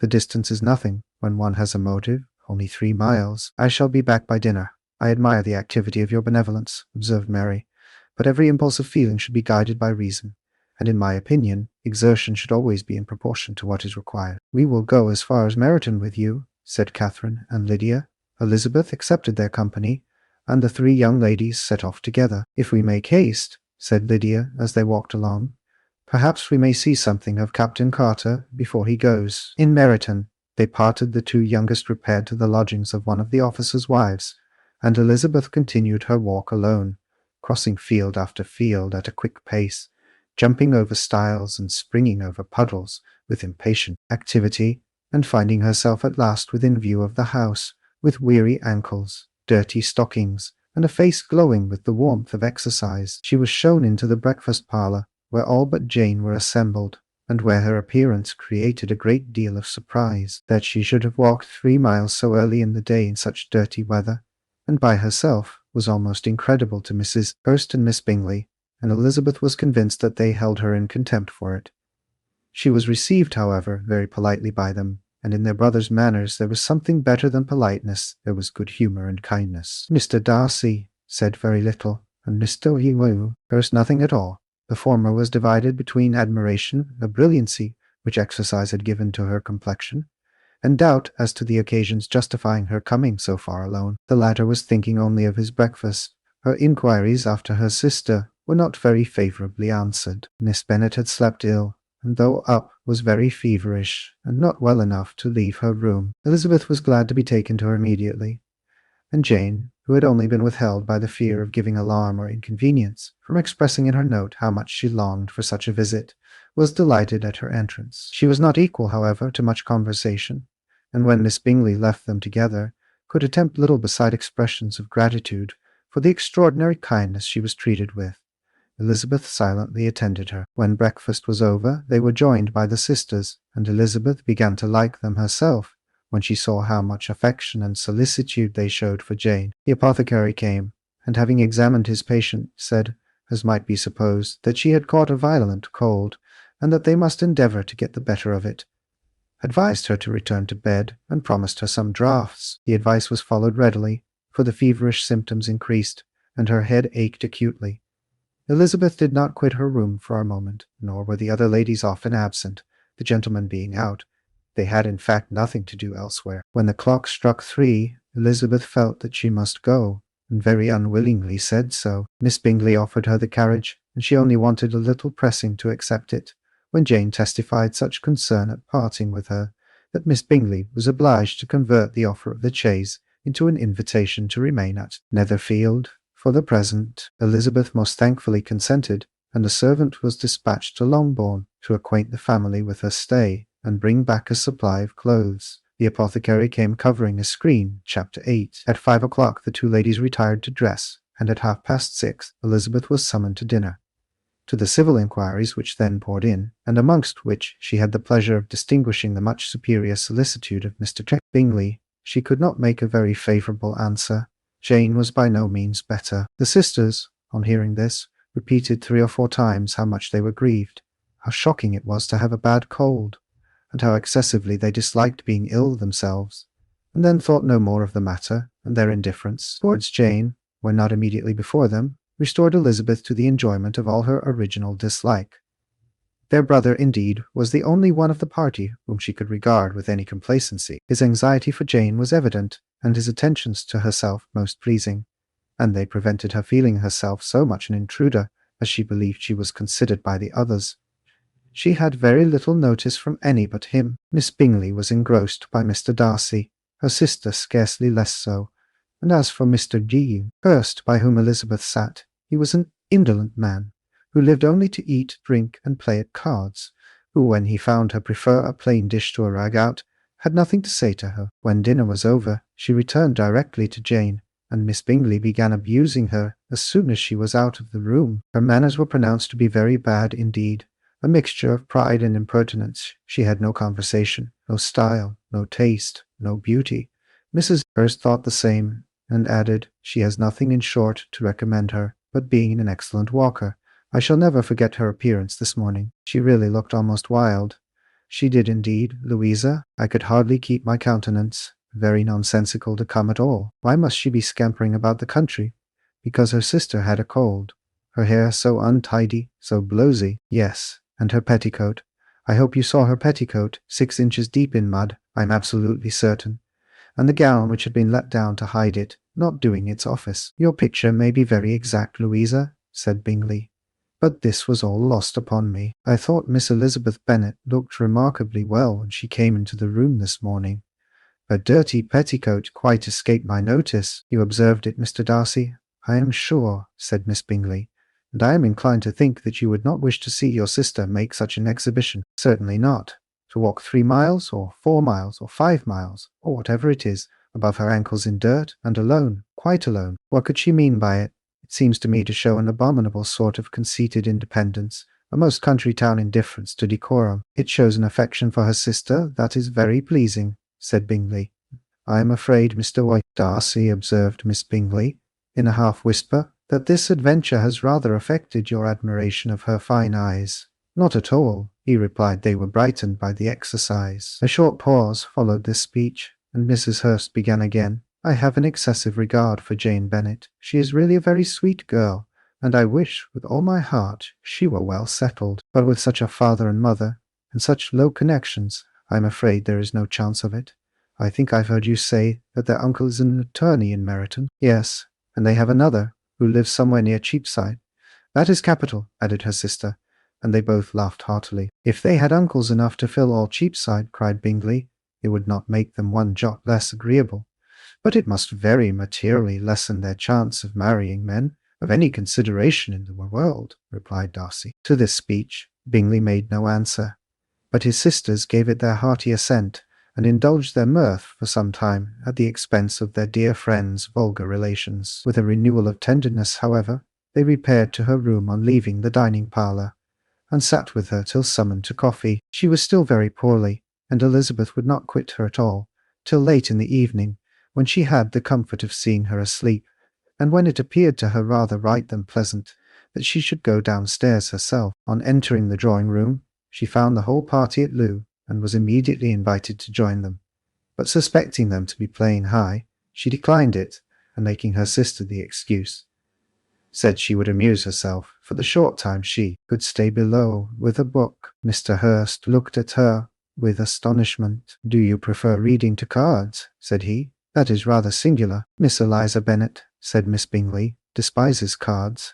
She is a great reader, and has no pleasure in anything else." "I deserve neither such praise nor such censure," cried Elizabeth. "I am not a great reader, and I have pleasure in many things." "In nursing your sister, I am sure you have pleasure," said Bingley, "and I hope it will soon be increased by seeing her quite well." Elizabeth thanked him from her heart, and then walked towards a table where a few books were lying. He immediately offered to fetch her others, all that his library afforded. "And I wish my collection were larger for your benefit and my own credit. But I am an idle fellow, and though I have not many, I have more than I ever looked into." Elizabeth assured him that she could suit herself perfectly with those in the room. "I am astonished," said Miss Bingley, "that my father should have left so small a collection of books. What a delightful library you have at Pemberley, Mr. Darcy." "It ought to be good," he replied. "It has been the work of many generations, and then you have added so much to it yourself. You are always buying books. I cannot comprehend the neglect of a family library in such days as these." "Neglect? I am sure you neglect nothing that can add to the beauties of that noble place. Charles, when you build your house, I wish it may be half as delightful as Pemberley. I wish it may, but I would really advise you to make your purchase in that neighbourhood, and take Pemberley for a kind of model.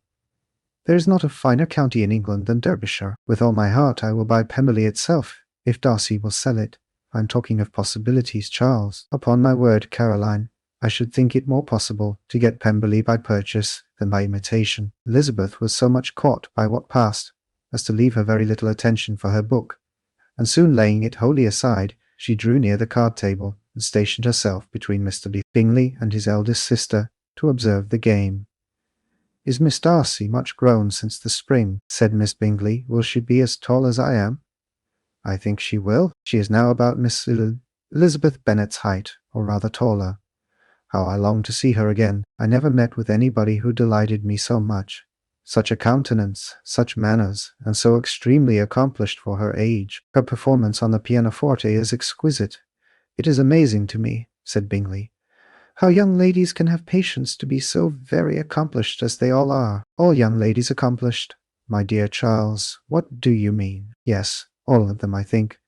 They all paint tables, cover screens, and net purses. I scarcely know anyone who cannot do all this, and I am sure I never heard a young lady spoken of for the first time, without being informed that she was very accomplished." "Your list of the common extent of accomplishments," said Darcy, "has too much truth. The word is applied to many a woman who deserves it no otherwise than by netting a purse or covering a screen. But I am very far from agreeing with you in your estimation of ladies in general. I cannot boast of knowing more than half a dozen in the whole range of my acquaintance that are really accomplished." "Nor I am sure," said Miss Bingley. Then observed Elizabeth, "You must comprehend a great deal in your idea of an accomplished woman." "Yes, I do comprehend a great deal in it." "Oh, certainly," cried his faithful assistant.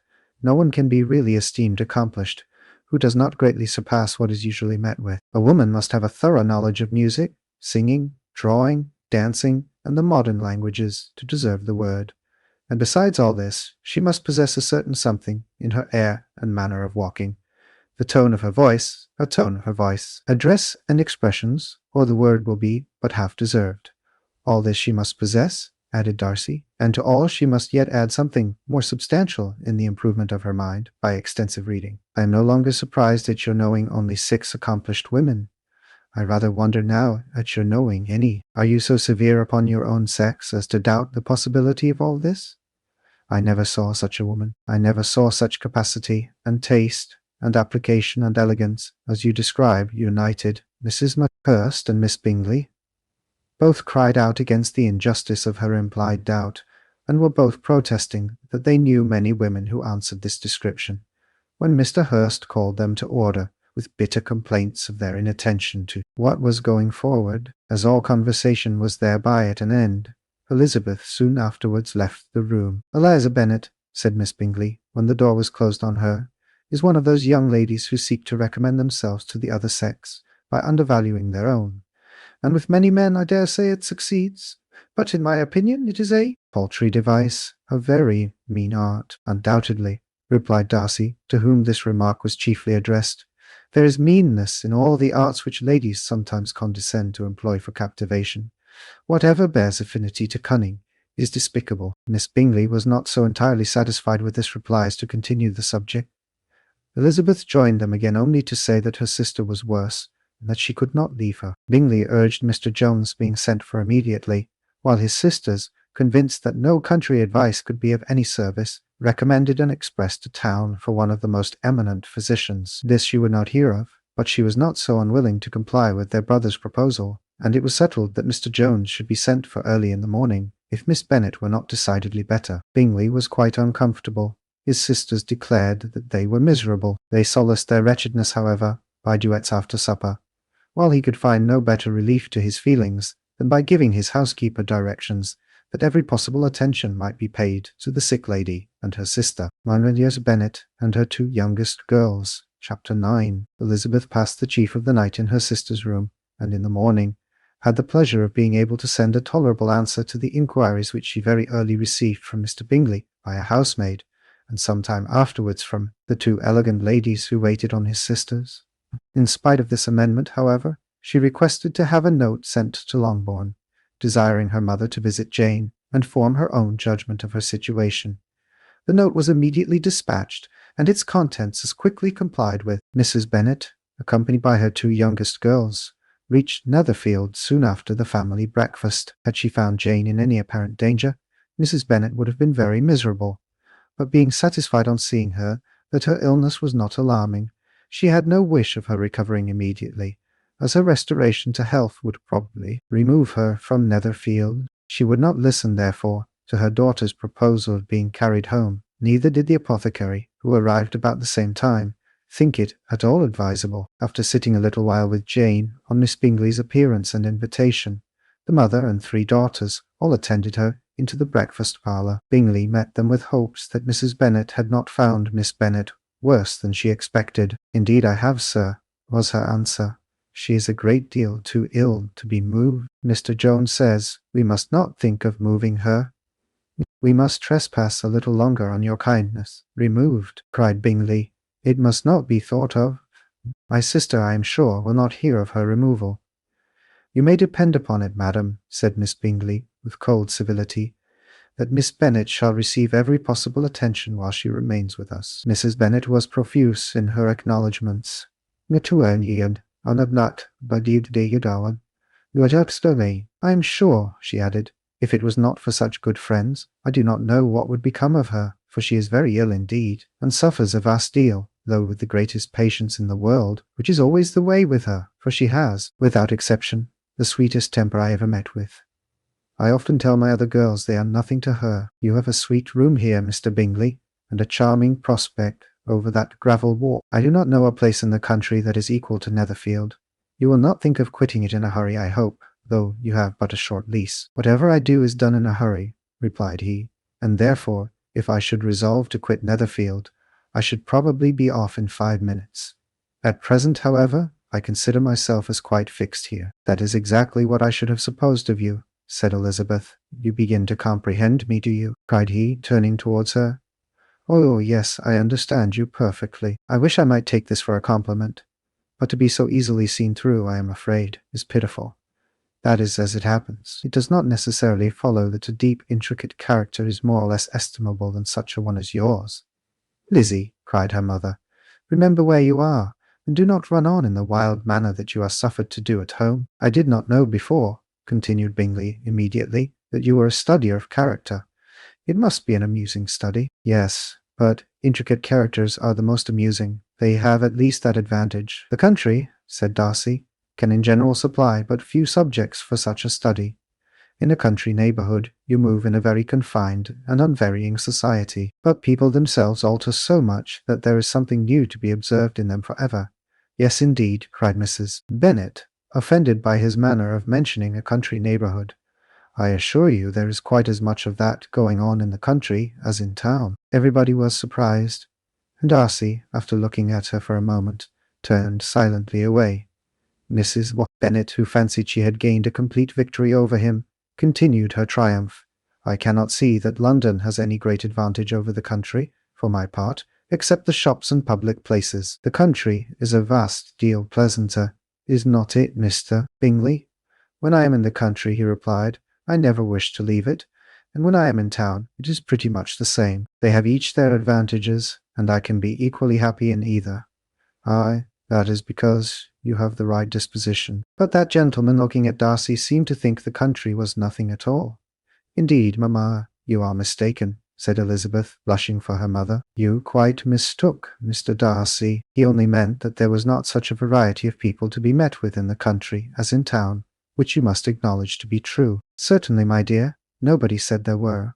But as to not meeting with many people in this neighbourhood, I believe there are few neighbourhoods larger. I know we dine with 24 families. Nothing but concern for Elizabeth could enable Bingley to keep his countenance. His sister was less delicate, and directed her eye towards Mr. Darcy with a very expressive smile. Elizabeth, for the sake of saying something that might turn her mother's thoughts, now asked her if Charlotte Lucas had been at Longbourn since her coming away. Yes, she called yesterday with her father. What an agreeable man Sir William is. Mr. Bingley, is not he? Oh, shy, so much the man of fashion, so genteel, and so easy. He has always something to say to everybody. That is my idea of good breeding. And those persons who fancy themselves very important and never open their mouths quite mistake the matter. Did Charlotte dine with you? No, she would go home. I fancy she was wanted about the mince pies. For my part, Mr. Bingley, I always keep servants that can do their own work. My daughters are brought up differently, but everybody is to judge for themselves, and the Lucases are a very good sort of girls, I assure you. It is a pity they are not handsome. Not that I think Charlotte so very plain, but then she is our particular friend. She seems a very pleasant young woman, said Bingley. Oh dear, yes, but you must own she is very plain. Lady Lucas herself has often said so, and envied me Jane's beauty. I do not like to boast of my own child, but to be sure, Jane, one does not often see anybody better looking. It is what everybody says. I do not trust my own partiality. When she was only 15, there was a gentleman at my brother Gardiner's in town so much in love with her, that my sister-in-law was sure he would make her an offer before we came away. But however, he did not. Perhaps he thought her too young. However, he wrote some verses on her, and very pretty they were. And so ended his affection, said Elizabeth impatiently. There has been many a one, I fancy, overcome in the same way. I wonder who first discovered the efficacy of poetry in driving away love. I have been used to consider poetry as the food of love, said Darcy. Of a fine, stout, healthy love it may. Everything nourishes what is strong already, but if it be only a slight thin sort of inclination, I am convinced that one good sonnet will starve it entirely away. Darcy only smiled, and the general pause which ensued made Elizabeth tremble lest her mother should be exposing herself again. She longed to speak, but could think of nothing to say, and after a short silence Mrs. Bennet began repeating her thanks to Mr. Bingley for his kindness to Jane, with an apology for troubling him, also with Lizzie. Mr. Bingley was unaffectedly civil in his answer, and forced his younger sister to be civil also, and say what the occasion required. She performed her part, indeed, without much graciousness, but Mrs. Bennet was satisfied, and soon afterwards ordered her carriage. Upon this signal, the youngest of her daughters put herself forward. The two girls had been whispering to each other during the whole visit, and the result of it was that the youngest should tax Mr. Bingley with having promised on his first coming into the country to give a ball at Netherfield. Lydia was a stout, well-grown girl of 15, with a fine complexion and good-humoured countenance, a favourite with her mother, whose affection had brought her into public at an early age. She had high animal spirits and a sort of natural self-consequence, which the attentions of the officers, to whom her uncle's good dinners and her own easy manners recommended her, had increased into assurance. She was very equal, therefore, to address Mr. Bingley on the subject of the ball, and abruptly reminded him of his promise, adding that it would be the most shameful thing in the world if he did not keep it. His answer to this sudden attack was delightful to her mother's ear. I am perfectly ready, I assure you, to keep my engagement. And, when your sister is recovered, you shall, if you please, name the very day of the ball. But you would not wish to be dancing while she is ill? Lydia declared herself satisfied. Oh yes, it would be much better to wait till Jane was well. And by that time, most likely, Captain Carter would be at Meryton again. And when you have given your ball, she added, I shall insist on their giving one also. I shall tell Colonel Forster it would be quite a shame if he does not. Mrs. Bennet and her daughters then departed, and Elizabeth returned instantly to Jane, leaving her own and her relations' behaviour to the remarks of the two ladies and Mr. Darcy, the latter of whom, however, could not be prevailed on to join in their dear censure of her, in spite of all Miss Bingley's witticisms on fine eyes. Audiobook, Chapter 10. The day passed much as the day before had done. Mrs. Hurst and Miss Bingley had spent some hours of the morning with the invalid, who continued, though slowly, to mend, and in the evening Elizabeth joined their party in the drawing-room. The loo table, however, did not appear. Mr. Darcy was writing, and Miss Bingley, seated near him, was watching the progress of his letter, and repeatedly calling off his attention by messages to his sister. Mr. Hurst and Mr. Bingley were at piquet, and Mrs. Hurst was observing their game. Elizabeth took up some needlework and was sufficiently amused in attending to what passed between Darcy and his companion. The perpetual commendations of the lady, either on his handwriting, or on the evenness of his lines, or on the length of his letter, with the perfect unconcern with which her praises were received, formed a curious dialogue, and was exactly in unison with her opinion of each. "How delighted Miss Darcy will be to receive such a letter!" He made no answer. "You write uncommonly fast." "You are mistaken. I write rather slowly." "How many letters you must have occasion to write in the course of a year!" "Letters of business, too. How odious I should think them!" "It is fortunate, then, that they fall to my lot instead of to yours. Pray, tell your sister that I long to see her. I have already told her so once, by your desire. I am afraid you do not like your pen. Let me mend it for you." "I mend pens remarkably well." "Thank you, but I always mend my own. How can you contrive to write so even?" He was silent. "Tell your sister I am delighted to hear of her improvement on the harp, and pray let her know that I am quite in raptures with her beautiful little design for a table, and I think it infinitely superior to Miss Grantley's. Will you give me leave to defer your raptures till I write again?" "No, at present I have not room to do them justice." "Oh, it is of no consequence. I shall see her in January." "But do you always write such charming, long letters to her, Mr. Darcy?" "They are generally long, but whether always charming, it is not for me to determine. It is a rule with me that a person who can write a long letter with ease cannot write ill." "That will not do for a compliment to Darcy, Caroline," cried her brother, "because he does not write with ease. He studies too much for words of 4 syllables. Do not you, Darcy? My style of writing is very different from yours." "Oh," cried Miss Bingley, "Charles writes in the most careless way imaginable. He leaves out half his words, and blots the rest. My ideas flow so rapidly that I have not time to express them, by which means my letters sometimes convey no ideas at all to my correspondents." "Your humility, Mr. Bingley," said Elizabeth, "must disarm reproof." "Nothing is more deceitful," said Darcy, "than the appearance of humility. It is often only carelessness of opinion, and sometimes an indirect boast. And which of the two do you call my little recent piece of modesty?" "The indirect boast, for you are really proud of your defects in writing, because you consider them as proceeding from a rapidity of thought and carelessness of execution, which, if not estimable, you think at least highly interesting. The power of doing anything with quickness is always much prized by the possessor, and often without any attention to the imperfection of the performance. When you told Mrs. Bennet this morning that if you ever resolved on quitting Netherfield, you should be gone in 5 minutes, you meant it to be a sort of panegyric, of compliment to yourself. And yet, what is there so very laudable in a precipitance which must leave very necessary business undone, and can be of no real advantage to yourself or anyone else?" "Nay," cried Bingley, "this is too much to remember at night all the foolish things that were said in the morning. And yet, upon my honour, I believed what I said of myself to be true, and I believe it at this moment.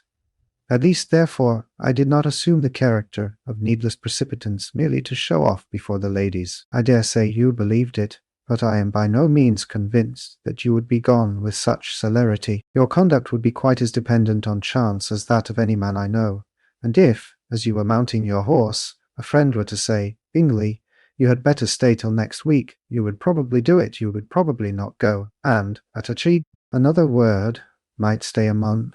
"You have only proved by this," cried Elizabeth, "that Mr. Bingley did not do justice to his own disposition. You have shown him off now much more than he did himself."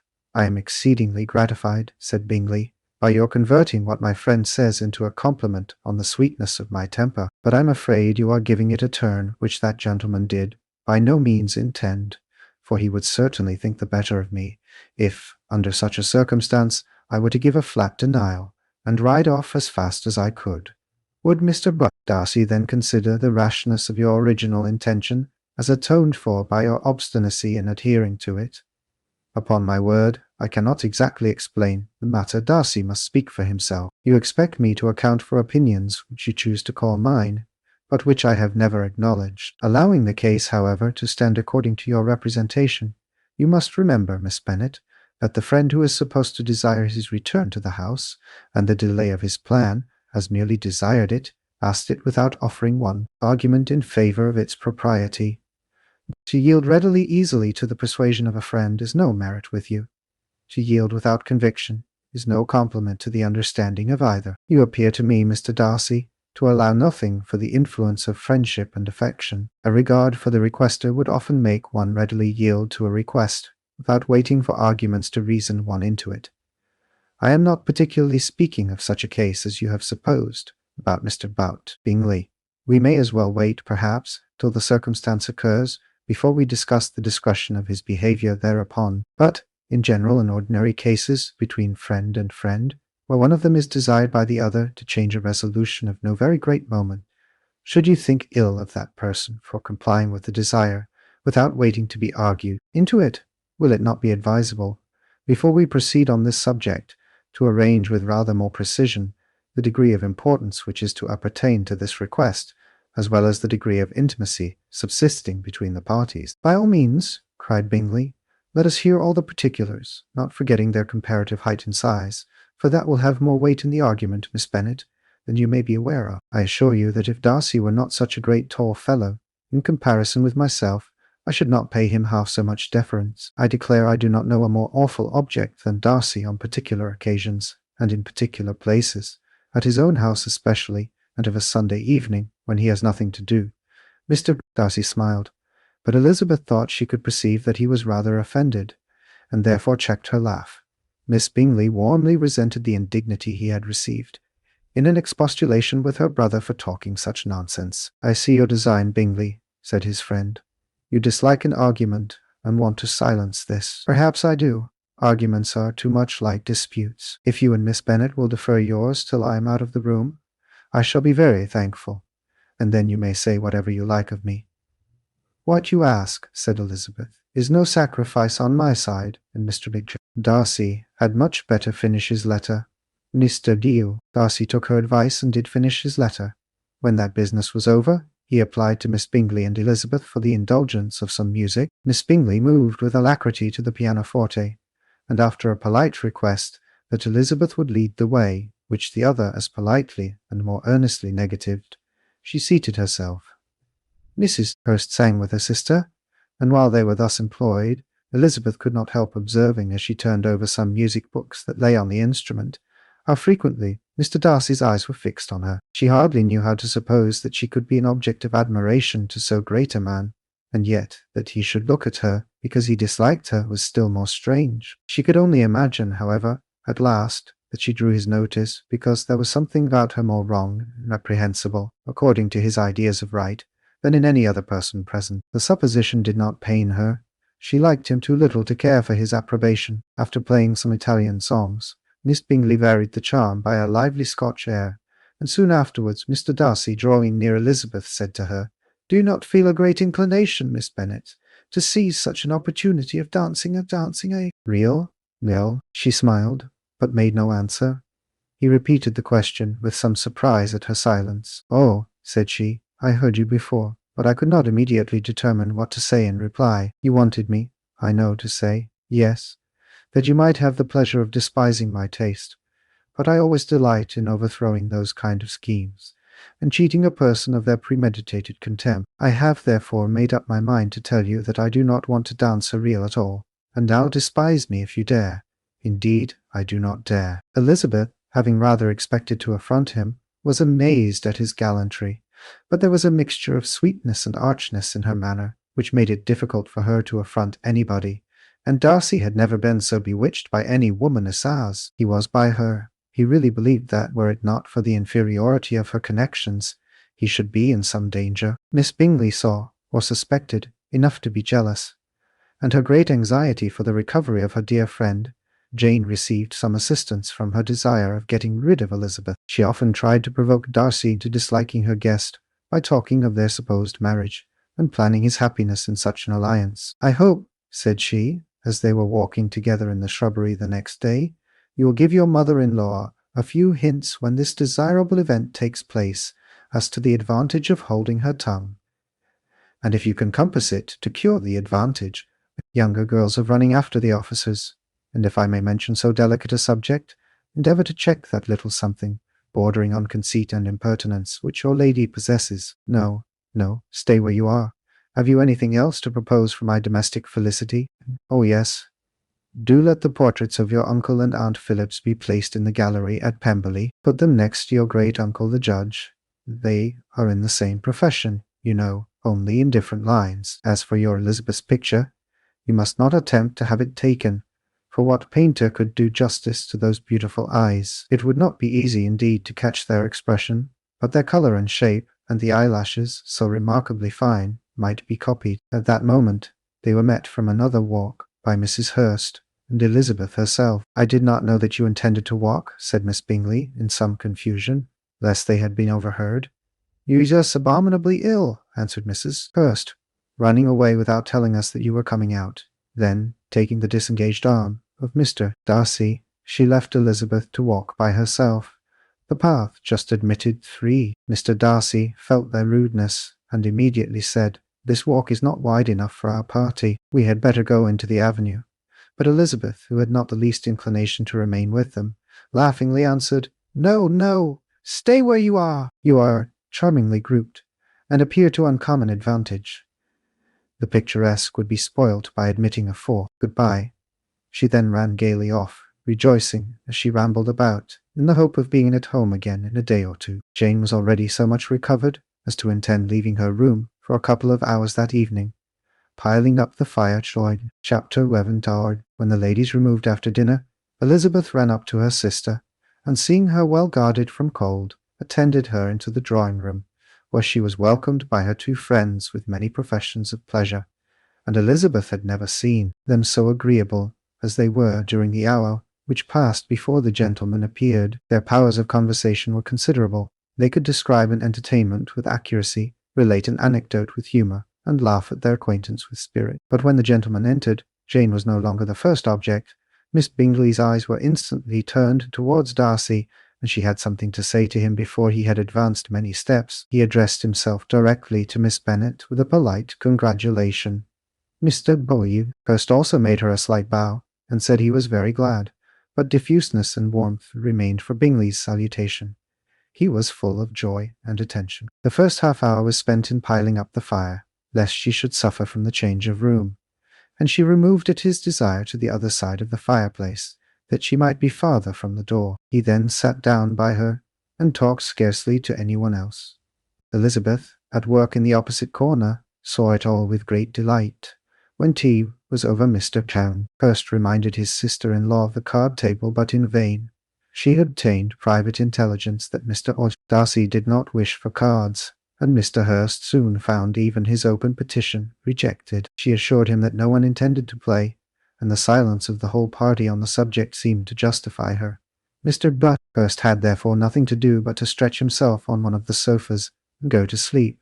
Darcy took up a book, Miss Bingley did the same, and Mrs. Hurst, principally occupied in playing with her bracelets and rings, joined now and then in her brother's conversation with Miss Bennet. Miss Bingley's attention was quite as much engaged in watching Mr. Darcy's progress through his book as in reading her own, and she was perpetually either making some inquiry or looking at his page. She could not win him, however, to any conversation. He merely answered her question and read on. At length, quite exhausted by the attempt to be amused with her own book, which she had only chosen because it was the 2nd volume of his, she gave a great yawn, and said, "How pleasant it is to spend an evening in this way. I declare, after all, there is no enjoyment like reading.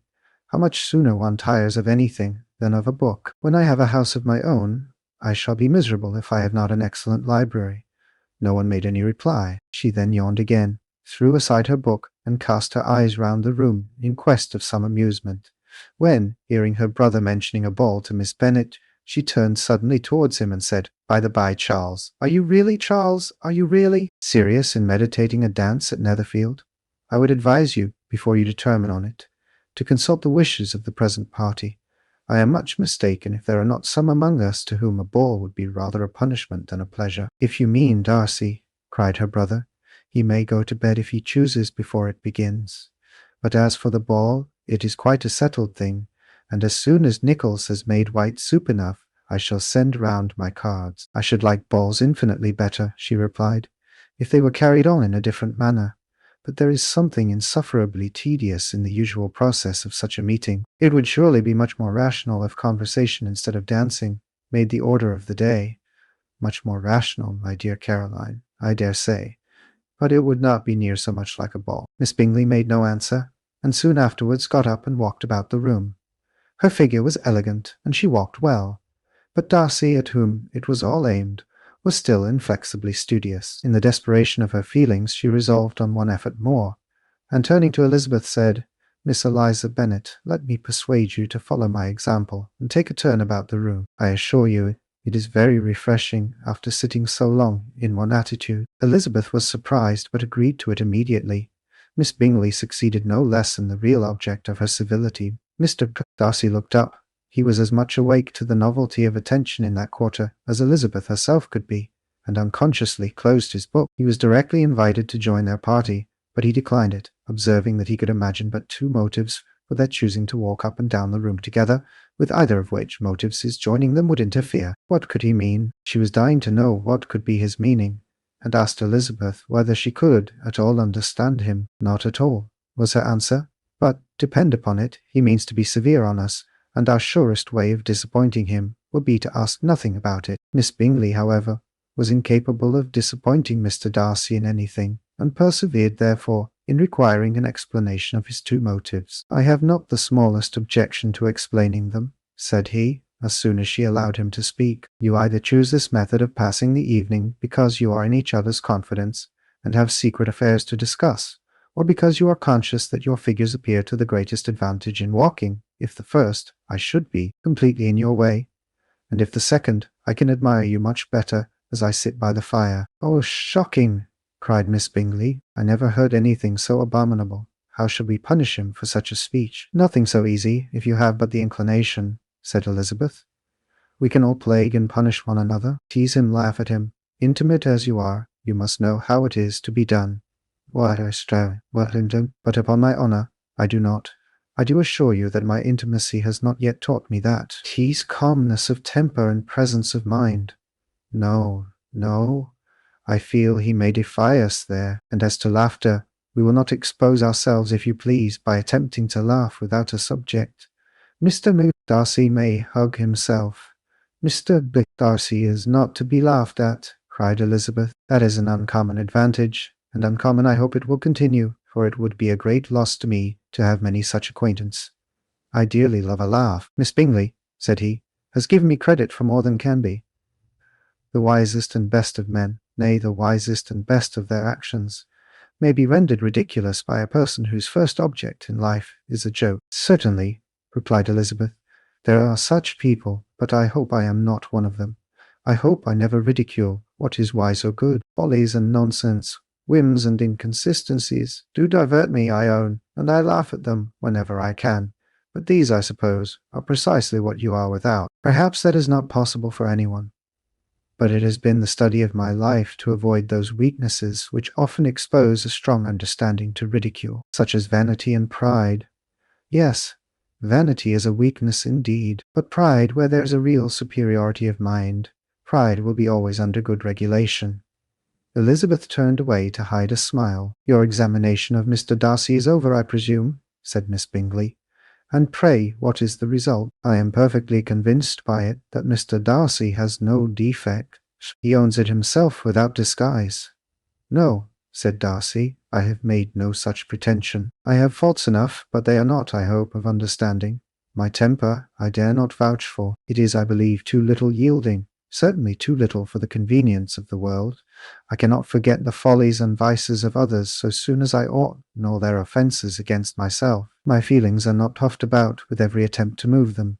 My temper would perhaps be called resentful. My good opinion once lost is lost for ever. That is a failing indeed, cried Elizabeth.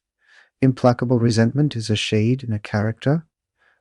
But you have chosen your fault well. I really cannot laugh at it. You are safe from me.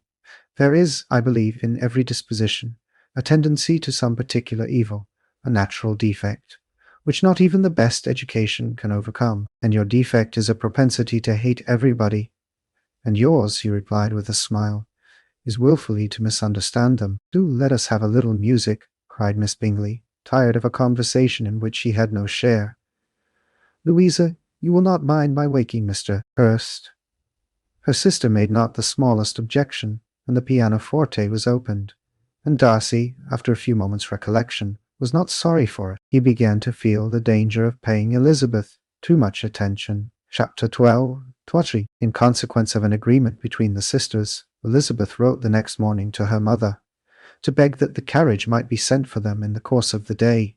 But Mrs. Bennet, who had calculated on her daughters remaining at Netherfield till the following Tuesday, which would exactly finish Jane's week, could not bring herself to receive them with pleasure before. Her answer, therefore, was not propitious, at least not to Elizabeth's wishes, for she was impatient to get home. Mrs. Bennet sent them word that they could not possibly have the carriage before Tuesday, and in her postscript it was added that if Mr. Bingley and his sister pressed them to stay longer, she could spare them very well. Against staying longer, however, Elizabeth was positively resolved, nor did she much expect it would be asked, and fearful, on the contrary, of being considered as intruding themselves needlessly long, she urged Jane to borrow Mr. Bingley's carriage immediately, and at length it was settled that their original design of leaving Netherfield that morning should be mentioned, and the request made. The communication excited many professions of concern, and enough was said of wishing them to stay at least till the following day to work on Jane. Until the morrow their going was deferred. Miss Bingley was then sorry that she had proposed the delay, for her jealousy and dislike of one sister much exceeded her affection for the other. The master of the house heard with real sorrow that they were to go so soon, and repeatedly tried to persuade Miss Bennet that it would not be safe for her, that she was not enough recovered. But Jane was firm, where she felt herself to be right. Mr. Darcy, it was welcome intelligence. Elizabeth had been at Netherfield long enough.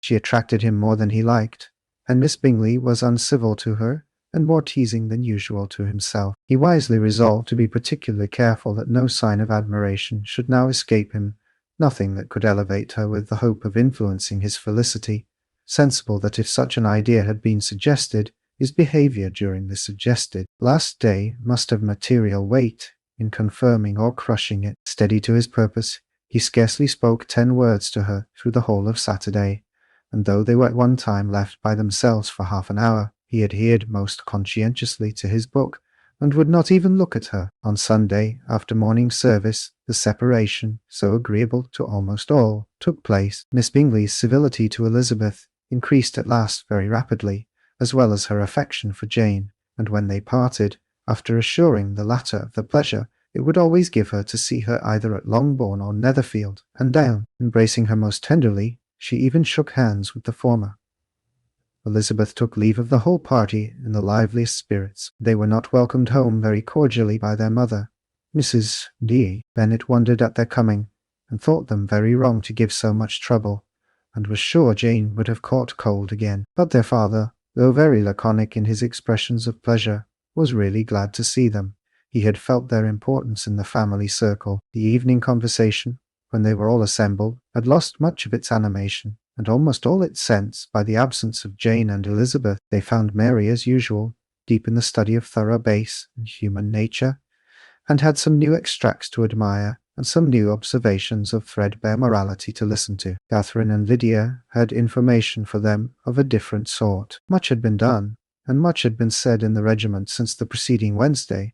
Several of the officers had dined lately with their uncle, a private had been flogged, and it had actually been hinted that Colonel Forster was going to be married. Chapter 13. "I hope, my dear," said Mr. Bennet to his wife, as they were at breakfast the next morning, that you have ordered a good dinner today, because I have reason to expect an addition to our family party. Who do you mean, my dear? I know of nobody that is coming, I am sure, unless Charlotte Lucas should happen to call in, and I hope my dinners are good enough for her. I do not believe she often sees such at home. The person of whom I speak is a gentleman and a stranger. Mrs. Bennet's eyes sparkled. A gentleman and a stranger. It is Mr. Bingley, I am sure. Why, Jane, you never dropped a word of this, you sly thing. Well, I am sure I shall be extremely glad to see Mr. Bingley. Ah, but good Lord, how unlucky! There is not a bit of fish to be got today. Lydia, my love, ring the bell. I must speak to Hill this moment. It is not Mr. Bingley, said her husband. It is a person whom I never saw in the whole course of my life. This roused a general astonishment, and he had the pleasure of being eagerly questioned by his wife and 5 daughters at once. After amusing himself some time with their curiosity, he thus explained: about a month ago I received this letter, and about a fortnight ago I answered it, for I thought it a case of some delicacy and requiring early attention. It is from my cousin, Mr. Collins, who, when I am dead, may turn you all out of this house as soon as he pleases. Oh, my dear, cried his wife, I cannot bear to hear that mentioned. Pray do not talk of that odious man. I do think it is the hardest thing in the world, that your estate should be entailed away from your own children, and I am sure, if I had been you, I should have tried long ago to do something or other about it. Jane and Elizabeth attempted to explain to her the nature of an entail. They had often attempted it before, but it was a subject on which Mrs. Bennet was beyond the reach of reason, and she continued to rail bitterly against the cruelty of settling an estate away from a family of 5 daughters, in favour of a man whom nobody cared anything about. It certainly is a most iniquitous affair, said Mr. Bennet, and nothing can clear Mr. Collins from the guilt of inheriting Longbourn. But if you will listen to his letter, you may perhaps be a little softened by his manner of expressing himself. No, that I am sure I shall not, and I think it was very impertinent of him to write to you at all, and very hypocritical. I hate such false friends. Why could not he keep on quarrelling with you, as his father did before him? Why, indeed, he does seem to have had some filial scruples on that head, as you will hear.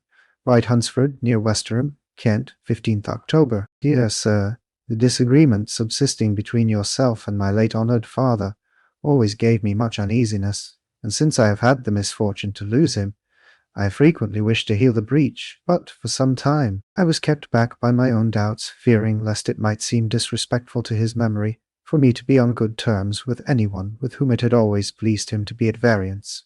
There, Mrs. Bennet, too. My mind, however, is now made up on the subject, for having received ordination at Easter, I have been so fortunate as to be distinguished by the patronage of the Right Honourable Lady Catherine de Bourgh, widow of Sir Louis de Bourgh, whose bounty and beneficence has preferred me to the valuable rectory of this parish, where it shall be my earnest endeavour to demean myself with grateful respect towards her ladyship, and be ever ready to perform those rites and ceremonies which are instituted by the Church of England. As a clergyman, moreover, I feel it my duty to promote and establish the blessing of peace in all families within the reach of my influence, and on these grounds I flatter myself that my present overtures of goodwill are highly commendable, and that the circumstance of my being next in the entail of Longbourn estate will be kindly overlooked on your side, and not lead you to reject the offered olive branch. I cannot be otherwise than concerned at being the means of injuring your amiable daughters,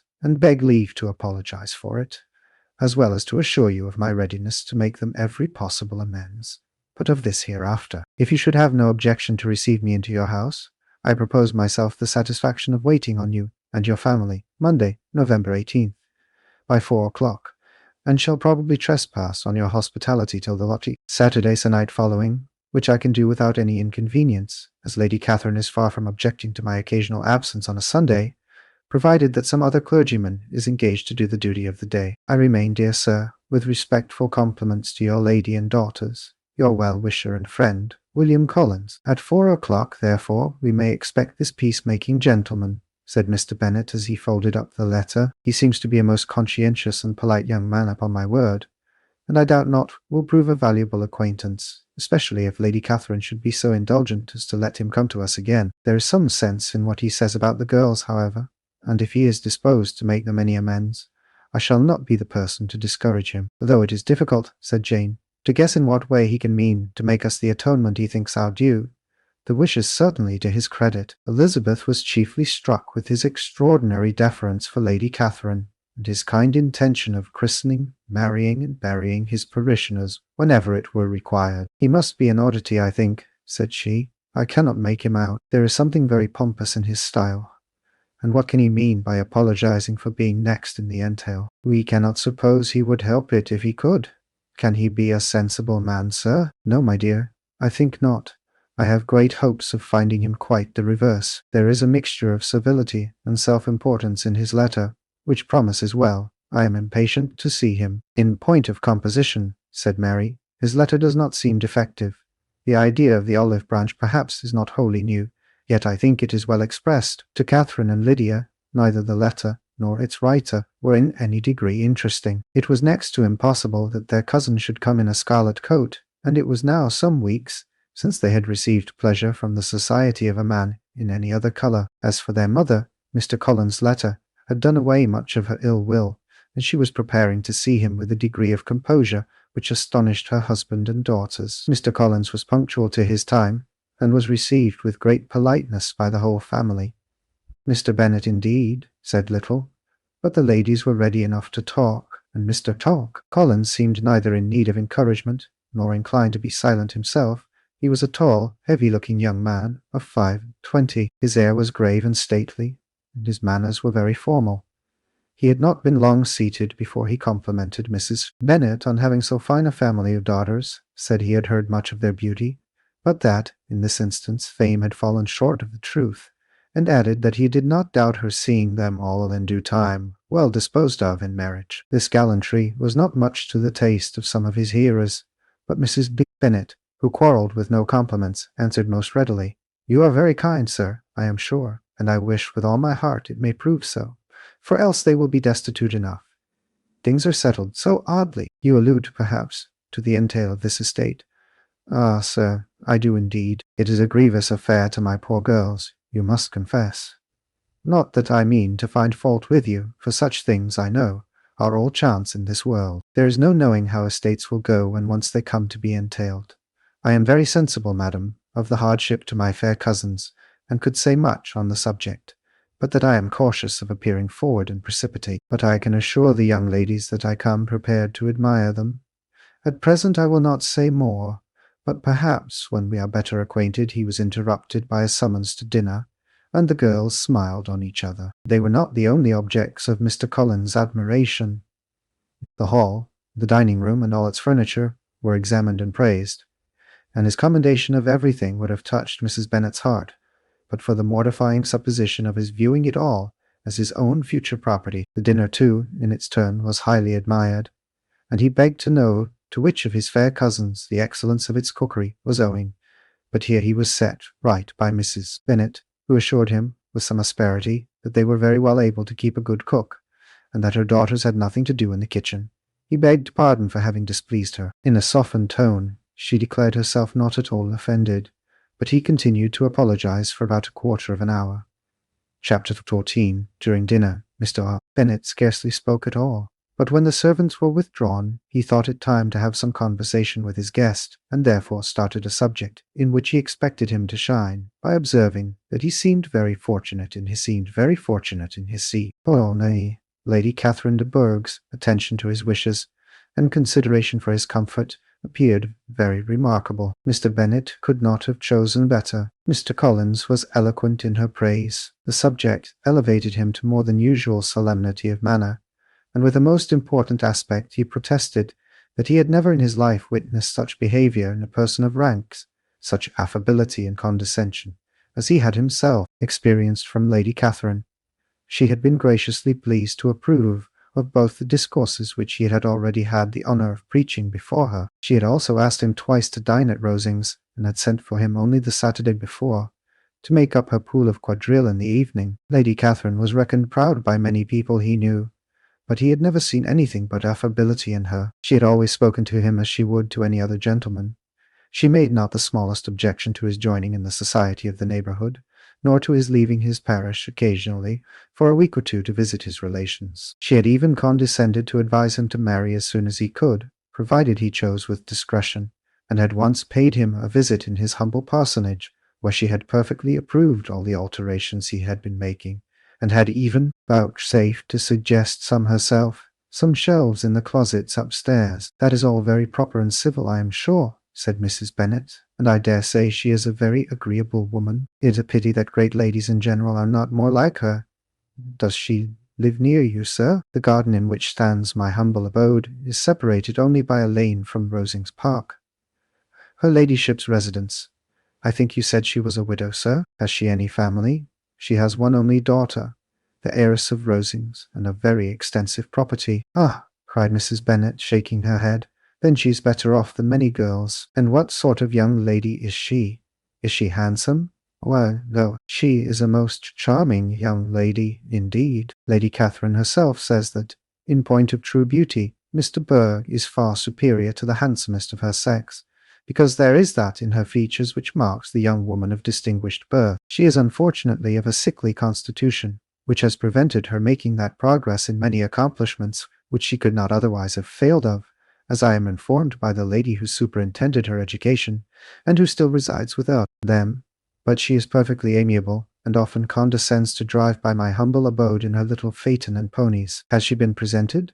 I do not remember her name among the ladies at court. Her indifferent state of health unhappily prevents her being in town, and by that means, as I told Lady Catherine myself one day, has deprived the British court of its brightest ornament. Her ladyship seemed pleased with the idea, and you may imagine that I am happy on every occasion to offer those little delicate compliments which are always acceptable to ladies. I have more than once observed to Lady Catherine that her charming daughter seemed born to be a duchess, and that the most elevated rank, instead of giving her consequence, would be adorned by her. These are the kind of little things which please her ladyship, and it is a sort of attention which I conceive myself peculiarly bound to pay. You judge very properly, said Mr. Bennet, and it is happy for you that you possess the talent of flattering with delicacy. May I ask whether these pleasing attentions proceed from the impulse of the moment, or are the result of previous study? They arise chiefly from what is passing at the time, and though I sometimes amuse myself with suggesting and arranging such little elegant compliments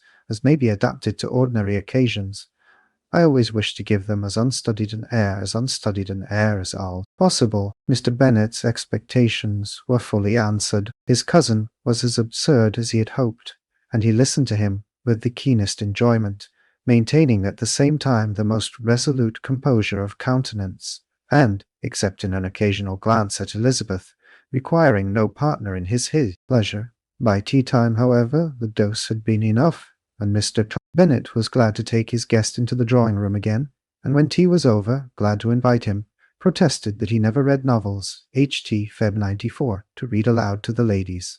Mr. Collins readily assented, and a book was produced, but on beholding it, for everything announced it to be from a circulating library, he started back, and, begging pardon, protested that he never read novels. Kitty stared at him, and Lydia exclaimed. Other books were produced, and after some deliberation, he chose Fordyce's Sermons. Lydia gaped as he opened the volume, and before he had, with very monotonous solemnity, read 3 pages, she interrupted him with, "Do you know, Mamma, that my Uncle Phillips talks of turning away Richard? And if he does, Colonel Forster will hire him. My aunt told me so herself on Saturday. I shall walk to Meryton tomorrow to hear more about it, and to ask when Mr. Denny comes back from town." Lydia was bid by her 2 eldest sisters to hold her tongue, but Mr. Collins, much offended, laid aside his book, and said, "I have often observed how little young ladies are interested by books of a serious stamp, though written solely for their benefit. It amazes me, I confess, for certainly there can be nothing so advantageous to them as instruction. But I will no longer importune my young cousin." Then, turning to Mr. Bennet, he offered himself as his antagonist at backgammon. Mr. Bennet accepted the challenge, observing that he acted very wisely in leaving the girls to their own trifling amusements. Mrs. Bennet and her daughters apologized most civilly for Lydia's interruption, and promised that it should not occur again, if he would resume his book. But Mr. Collins, after assuring them that he bore his young cousin no ill will, and should never resent her behaviour as any affront, seated himself at another table with Mr. Bennet, and prepared for backgammon. Chapter 15. Mr. Collins was not a sensible man, and the deficiency of nature had been but little assisted by education or society, the greatest part of his life having been spent under the guidance of an illiterate and miserly father. And though he belonged to one of the universities, he had merely kept the necessary terms, without forming at it any useful acquaintance. The subjection in which his father had brought him up had given him originally great humility of manner, but it was now a good deal counteracted by the self-conceit of a weak head, living in retirement, and the consequential feelings of early and unexpected prosperity. A fortunate chance had recommended him to Lady Catherine de Bourgh when the living of Hunsford was vacant, and the respect which he felt for her high rank, and his veneration for her as his patroness, mingling with a very good opinion of himself, of his authority as a clergyman, and his right as a rector, made him altogether a mixture of pride and obsequiousness, self-importance and humility. Having now a good house and a very sufficient income, he intended to marry, and in seeking a reconciliation with the Longbourn family he had a wife in view, as he meant to choose one of the daughters, if he found them as handsome and amiable as they were represented by common report. This was his plan of amends of atonement for inheriting their father's estate, and he thought it an excellent one, full of eligibility and suitableness, and excessively generous and disinterested on his own part. His plan did not vary on seeing them. Miss Bennet's lovely face confirmed his views, and established all his strictest notions of what was due to seniority, and for the first evening she was his settled choice. The next morning, however, made an alteration, for in a quarter of an hour's tete-a-tete with Mrs. Bennet before breakfast, a conversation beginning with his parsonage house, and leading naturally to the avowal of his hopes that a mistress for it might be found at Longbourn, produced from her, amid very complaisant smiles and general encouragement, a caution against the very Jane he had fixed on. As to her younger daughters, she could not take upon her to say she could not positively answer, but she did not know of any prepossession. Her eldest daughter, she must just mention she felt it incumbent on her to hint, was likely to be very soon engaged. Mr. Collins had only to change from Jane to Elizabeth, and it was soon done, while Mrs. Bennet was stirring the fire.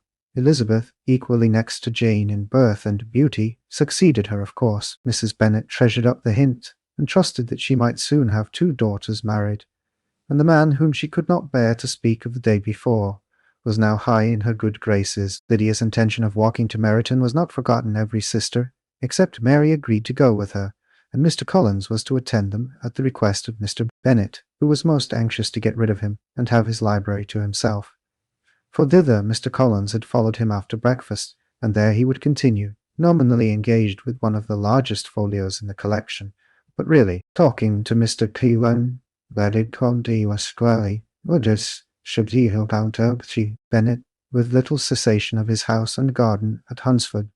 Such doings discomposed Mr. Bennet exceedingly. In his library he had been always sure of leisure and tranquillity, and though prepared, as he told Elizabeth, to meet with folly and conceit in every other room in the house, he was used to be free from them. There his civility, therefore, was most to be free from them. There his civility, therefore, prompt in inviting Mr. Collins to join his daughters in their walk, and Mr. Collins, being in fact much better fitted for a walker than a reader, was extremely well pleased to close his large book and go. In pompous nothings on his side, and civil assents on that of his cousins, their time passed till they entered Meryton.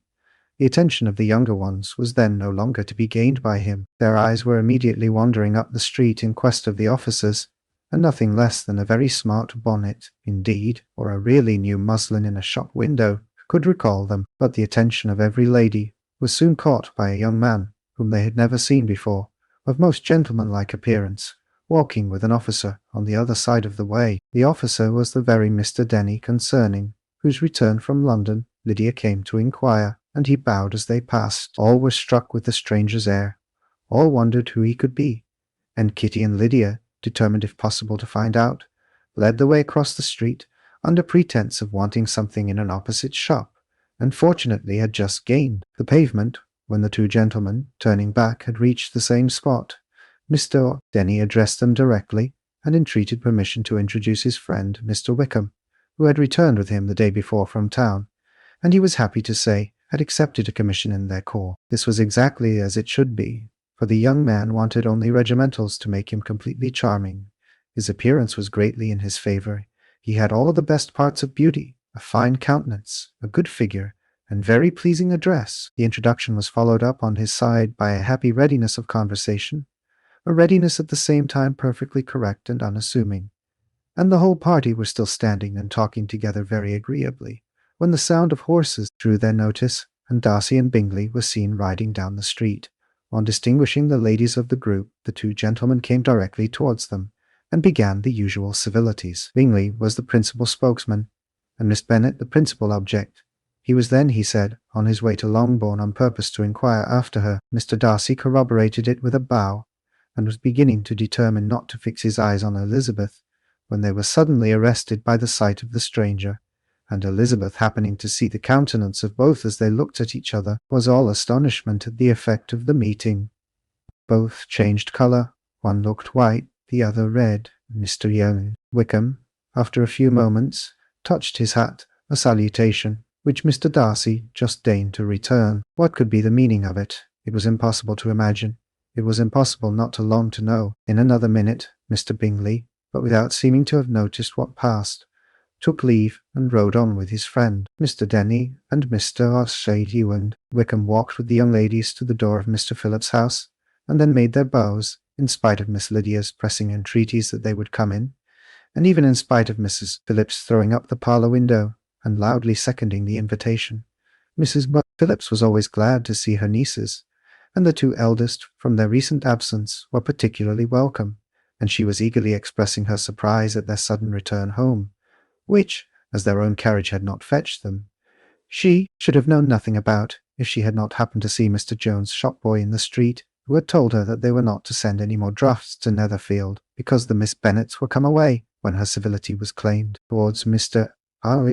Collins by Jane's introduction of him. She received him with her very best politeness, which he returned with as much more, apologizing for his intrusion, without any previous acquaintance with her, which he could not help flattering himself, however, might be justified by his relationship to the young ladies who introduced him to her notice. Mrs. Phillips was quite awed by such an excess of good breeding, but her contemplation of one stranger was soon put an end to by exclamations and inquiries about the other, of whom, however, she could only tell her nieces what they already knew, that Mr. Denny had brought him from London, and that he was to have a lieutenant's commission in the shire. She had been watching him the last hour, she said, as he walked up and down the street, and had Mr. Wickham appeared, Kitty and Lydia would certainly have continued the occupation, but unluckily no one passed the windows now except a few of the officers, who, in comparison with the stranger, would become stupid, disagreeable fellows. Some of them were to dine with the Phillipses the next day, and their aunt promised to make her husband call on Mr. Wickham, and give him an invitation also, if the family from Longbourn would come in the evening. This was agreed to, and Mrs. Phillips protested that they would have a nice, comfortable, noisy game of lottery tickets, and a little bit of hot supper afterwards. The prospect of such delights was very cheering, and they parted in mutual good spirits. Mr. Collins repeated his apologies in quitting the room, and was assured, with unwearying civility, that they were perfectly needless. As they walked home, Elizabeth related to Jane what she had seen pass between the two gentlemen, but though Jane would have defended either or both, had they appeared to be wrong, she could no more explain such behaviour than her sister. Mr. Collins, on his return, highly gratified Mrs. Bennet by admiring Mrs. Phillips's manners and politeness. He protested that, except Lady Catherine and her daughter, he had never seen a more elegant woman, for she had not only received him with the utmost civility, but had even pointedly included him in her invitation for the next evening, although utterly unknown to her before. Something, he supposed, might be attributed to his connection with them, but yet he had never met with so much attention in the whole course of his life. Chapter 16. As no objection was made to the young people's engagement with their aunt, and all Mr. Collins' scruples of leaving Mr. Bell and Mrs. Bennet for a single evening during his visit were most steadily resisted, the coach conveyed him and his 5 cousins at a suitable hour to Meryton, and the girls had the pleasure of hearing, as they entered the drawing-room, that Mr. Wickham had accepted their uncle's invitation, and was then in the house. When this information was given, and they had all taken their seats, Mr. Collins was at leisure to look around him and admire, and he was so much struck with the size and furniture of the apartment that he declared he might almost have supposed himself in the small summer breakfast parlour at Rosings, a comparison that to Parison did not at first convey much gratification. But when Mrs. Phillips understood from him what Rosings was, and who was its proprietor, when she had listened to the description of only one of Lady Catherine's drawing-rooms, and found that the chimney-piece alone had cost £800, she felt all the force of the compliment, and would hardly have resented a comparison with the housekeeper's room, in describing to her all the grandeur of Lady Catherine and her mansion, with occasional digressions in praise of his own humble abode, and the improvements it was receiving.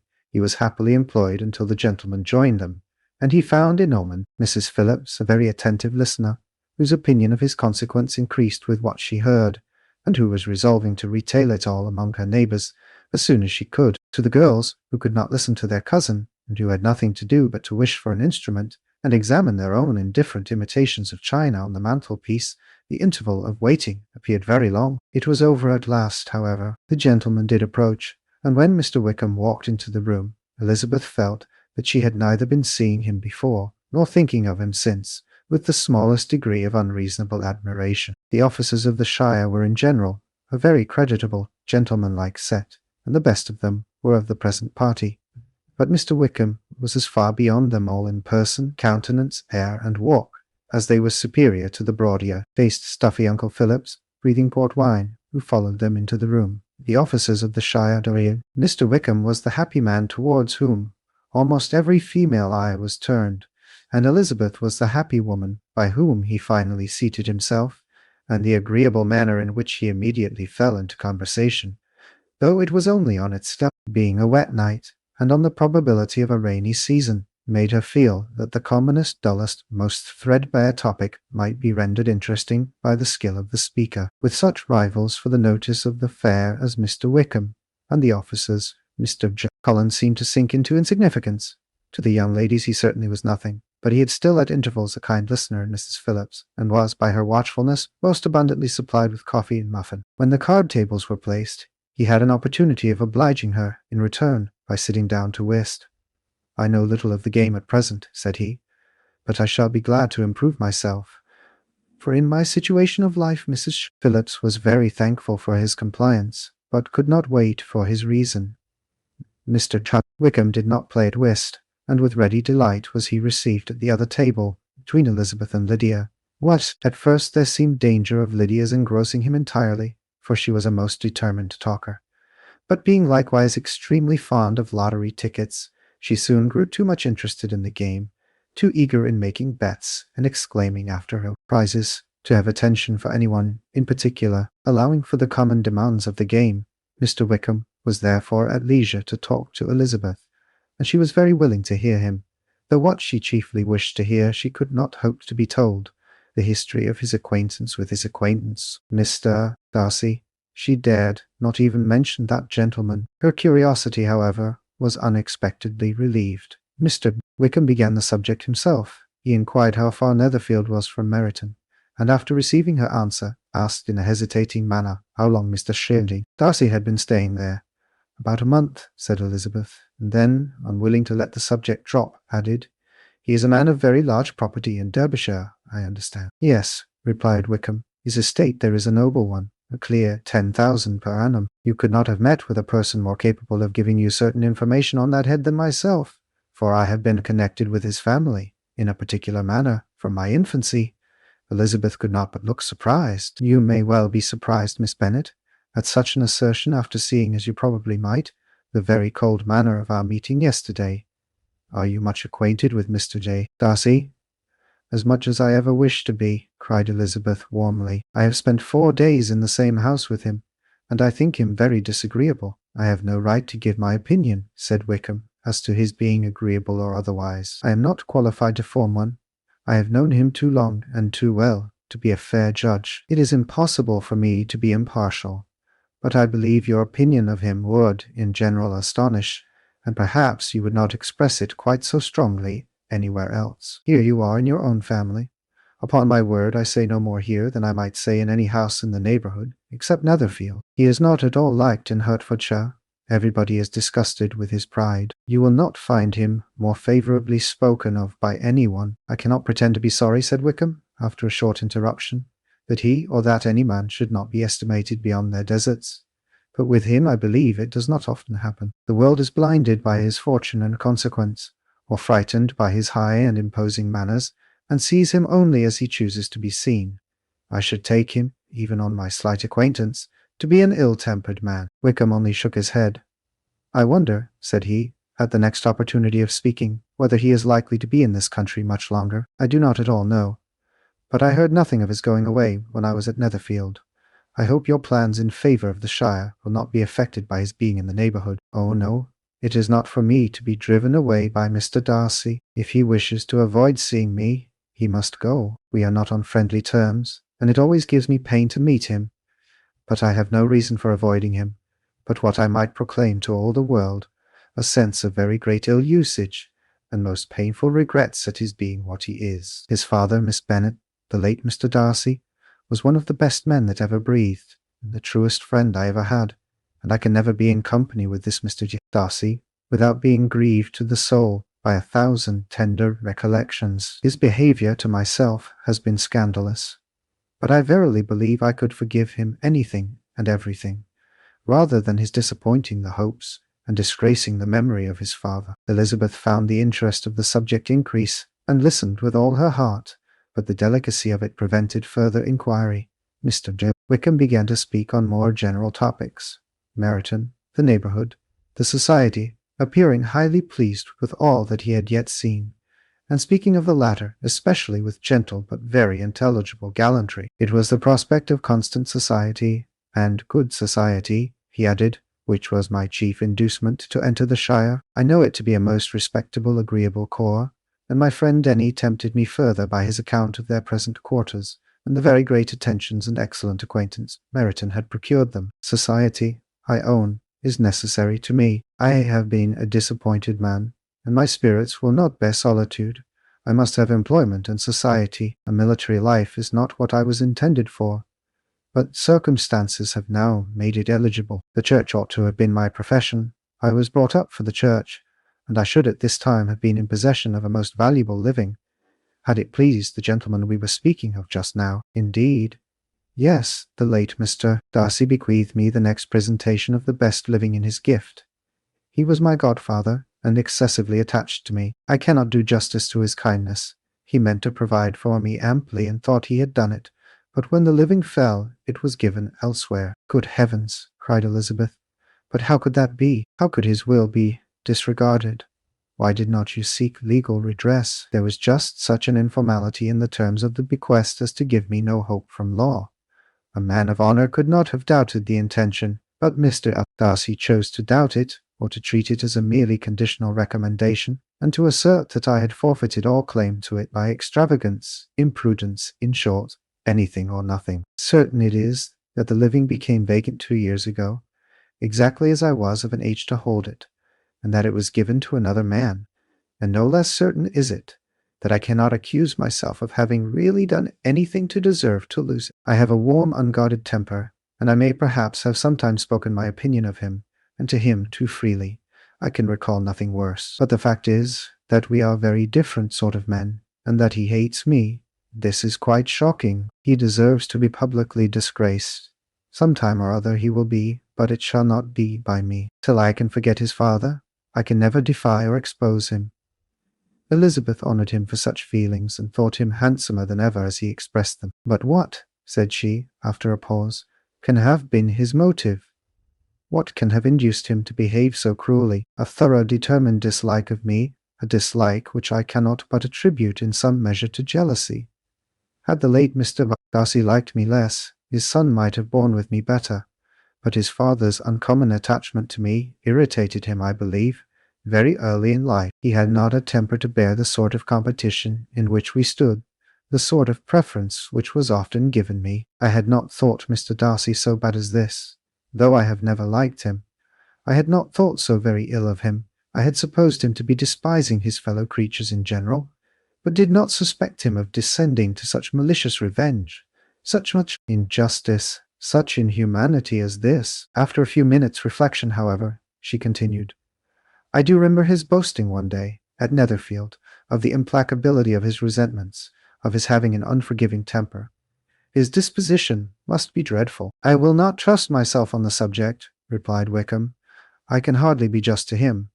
Elizabeth was again deep in thought, and after a time exclaimed, to treat in such a manner the godson, the friend, the favourite of his father. She could have added, a young man too, like you, whose very countenance may vouch for your being amiable, but she contented herself with, and one too, who had probably been his own companion from childhood, connected together, as I think you said, in the closest manner. We were born in the same parish, within the same park. The greatest part of our youth was passed together inmates of the same house, sharing the same amusements, objects of the same parental care. My father began life in the profession which your uncle, Mr. E.L. Phillips, appears to do so much credit to, but he gave up everything to be of use to the late Mr. Darcy, and devoted all his time to the care of the Pemberley property. He was most highly esteemed by Mr. Darcy, a most intimate, confidential friend. Mr. Darcy often acknowledged himself to be under the greatest obligations to my father's active superintendence, and when, immediately before my father's death, Mr. Darcy gave him a voluntary promise of providing for me, I am convinced that he felt it to be as much a debt of gratitude to him as of affection to myself. How strange, cried Elizabeth. How abominable! I wonder that the very pride of this Mr. Darcy has not made him just to you, if from no better motive, that he should not have been too proud to be dishonest. For dishonesty I must call it. It is wonderful, replied Wickham, for almost all his actions may be traced to pride, and pride has often been his best friend. It has connected him nearer with virtue than any other feeling. But we are none of us consistent, and in his behaviour to me there were stronger impulses even than pride. Can such abominable pride as his have ever done him good? Yes, it has often led him to be liberal and generous, to give his money freely, to display hospitality, to assist his tenants and relieve the poor. Family pride and filial pride, for he is very proud of what his father was, have done this. Not to appear to disgrace his family, to degenerate from the popular qualities, or lose the influence of the Pemberley house, is a powerful motive. He has also brotherly pride, which, with some brotherly affection, makes him a very kind and careful guardian of his sister. And you will hear him generally cried up as the most attentive and best of brothers. What sort of a girl is Miss Darcy? What sort of a girl is Miss Darcy? He shook his head. I wish I could call her amiable. It gives me pain to speak ill of a Darcy, but she is too much like her brother, very, very proud. As a child she was affectionate and pleasing, and extremely fond of me, and I have devoted hours and hours to her amusement. But she is nothing to me now. She is a handsome girl, about 15 or 16, and I understand, highly accomplished. Since her father's death, her home has been London, where a lady lives with her and superintends her education. After many pauses and many trials of other subjects, Elizabeth could not help reverting once more to the first and saying, I am astonished at his intimacy with Mr. Bingley. How can Mr. Wyse Bingley, who seems good humour itself, and is, I really believe, truly amiable, be in friendship with such a man? How can they suit each other? Do you know Mr. Bingley? Not at all.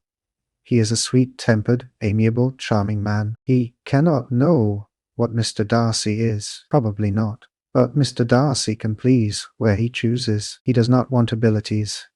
He can be a conversable companion if he thinks it worth his while. Among those who are at all his equals in consequence, he is a very different man from what he is to the less prosperous. His pride never deserts him. But with the rich he is liberal-minded, just, sincere, rational, honourable, and perhaps agreeable, allowing something for fortune and figure. The whist party soon afterwards breaking up, the players gathered round the other table, and Mr. Collins took his station between his cousin Elizabeth and Mrs. Phillips. The usual inquiries as to his success were made by the latter. It had not been very great, he had lost every point, but when Mrs. Phillips began to express her concern thereupon, he assured her, with much earnest gravity, that it was not of the least importance, that he considered the money as a mere trifle, begged she would not make herself uneasy. I know very well, madam, said he, that when persons sit down to a card table, they must take their chance of these things, and happily, I am not in such circumstances as to make 5 shillings any object. There are, undoubtedly, many who could not say the same, but thanks to Lady Catherine de Bourgh, I am removed far beyond the necessity of regarding little matters. Mr. Wickham's attention was caught, and after observing Mr. Yale Collins for a few moments, he asked Elizabeth, in a low voice, whether her relations were very intimately acquainted with the family of de Bourgh. Lady Catherine de Bourgh. I hardly know how Mr. Collins was first introduced to her notice, but he certainly has not known her long. You know, of course, that Lady Catherine de Bourgh and Lady Anne Darcy were sisters, consequently that she is aunt to the present Mr. Darcy. No, indeed, I did not. I knew nothing at all of Lady Catherine's connections. I never heard of her existence till the day before yesterday. Her daughter, Miss de Bourgh, will have a very large fortune, and it is believed that she and her cousin will unite the two estates. This information made Elizabeth smile, as she thought of poor Miss Bingley. Vain, indeed, must be all her attentions. Vain and useless her affection for his sister, and her praise of himself, if he were already self-destined to another. Mr. Collins, said she, speaks highly both of Lady Catherine and her daughter, but, from some particulars that he has related of her ladyship, I suspect his gratitude misleads him, and that, in spite of her being his patroness, she is an arrogant, conceited woman. I believe her to be both in a great degree, replied Wickham. I have not seen her for many years, but I very well remember that I never liked her, and that her manners were dictatorial and insolent. She has the reputation of being remarkably sensible and clever, but I rather believe she derives part of her abilities from her rank and fortune, part from her authoritative manner, and the rest from the pride of her nephew, who chooses that everyone connected with him should have an understanding of the first class. Elizabeth allowed that he had given a very rational account of it, and they continued talking together with mutual satisfaction till supper put an end to cards, and gave the rest of the ladies their share of Mr. Wickham's attentions. There could be no conversation in the noise of Mrs. Phillips's supper party, but his manners recommended him to everybody. Whatever he said was said well, and whatever he did done gracefully. Elizabeth went away with her head full of him. She could think of nothing but of Mr. Wickham, and of what he had told her all the way home, but there was not time for her even to mention his name as they went, for neither Lydia nor Mr. Collins were once silent. Lydia talked incessantly of lottery tickets, of the fish she had lost and the fish she had won, and Mr. Collins, in describing the civility of Mr. and Mrs. Phillips, protesting that he did not in the least regard his losses at whist, enumerating all the dishes at supper, and repeatedly fearing that he crowded his cousins, had more to say than he could well manage before the carriage stopped at Longbourn House, delighted to see their dear friend again. Chapter 78. Elizabeth related to Jane, the next day, what had passed between Mr. Wickham and herself. Well, Jane listened with astonishment and concern. She knew not how to believe that Mr. Darcy could be so unworthy of Mr. Bingley's regard, and yet it was not in her nature to question the veracity of a young man of such amiable appearance as Wickham. The possibility of his having really endured such unkindness was enough to interest all her tender feelings, and nothing therefore remained to be done but to think well of them both, to defend the conduct of each, and throw into the account of each accident or mistake whatever could not be otherwise explained. They have both, said she, been deceived, I dare say, in some way or other, of which we can form no idea. Interested people have perhaps misrepresented each to the other. It is, in short, impossible for us to conjecture the causes or circumstances which may have alienated them, without actual blame on either side. Very true indeed. And now, my dear Jane, what have you got to say in behalf of the interested people who have probably been concerned in the business? Do clear them too, or we shall be obliged to think ill of somebody. Laugh as much as you choose, but you will not laugh me out of my opinion. My dearest Lizzie, do but consider in what a disgraceful light it places Mr. Darcy to be treating his father's favourite in such a manner, one whom his father had promised to provide for. It is impossible. No man of common humanity, no man who had any value for his character, could be capable of it. Can his most intimate friends be so excessively deceived in him? Oh no, I can much more easily believe Mr. Bingley's being imposed on than that Wickham should invent such a history of himself as he gave me last night. Names, facts, everything mentioned without ceremony. If it be not so, let Mr. Darcy contradict it. Besides, there was truth in his looks. It is difficult, indeed, it is distressing. One does not know what to think. I beg your pardon. One knows exactly what to think. But Jane could think with certainty on only one point, that Mr. Bingley, if he had been imposed on, would have much to suffer when the affair became public. The two young ladies were summoned from the shrubbery, where this conversation passed, by the arrival of some of the very persons of whom they had been speaking. Mr. Bingley and his sisters came to give their personal invitation for the long-expected ball at Netherfield, which was fixed for the following Tuesday. The two ladies were delighted to see their dear friend again, called it an age since they had met, and repeatedly asked what she had been doing with herself since their separation. To the rest of the family they paid little attention, avoiding Mrs. Bennet as much as possible, saying not much to Elizabeth, and nothing at all to the others. They were soon gone again, rising from their seats with an activity which took their brother by surprise, and hurrying off as if eager to escape from Mrs. Bennet's civilities. The prospect of the Netherfield ball was extremely agreeable to every female of the family.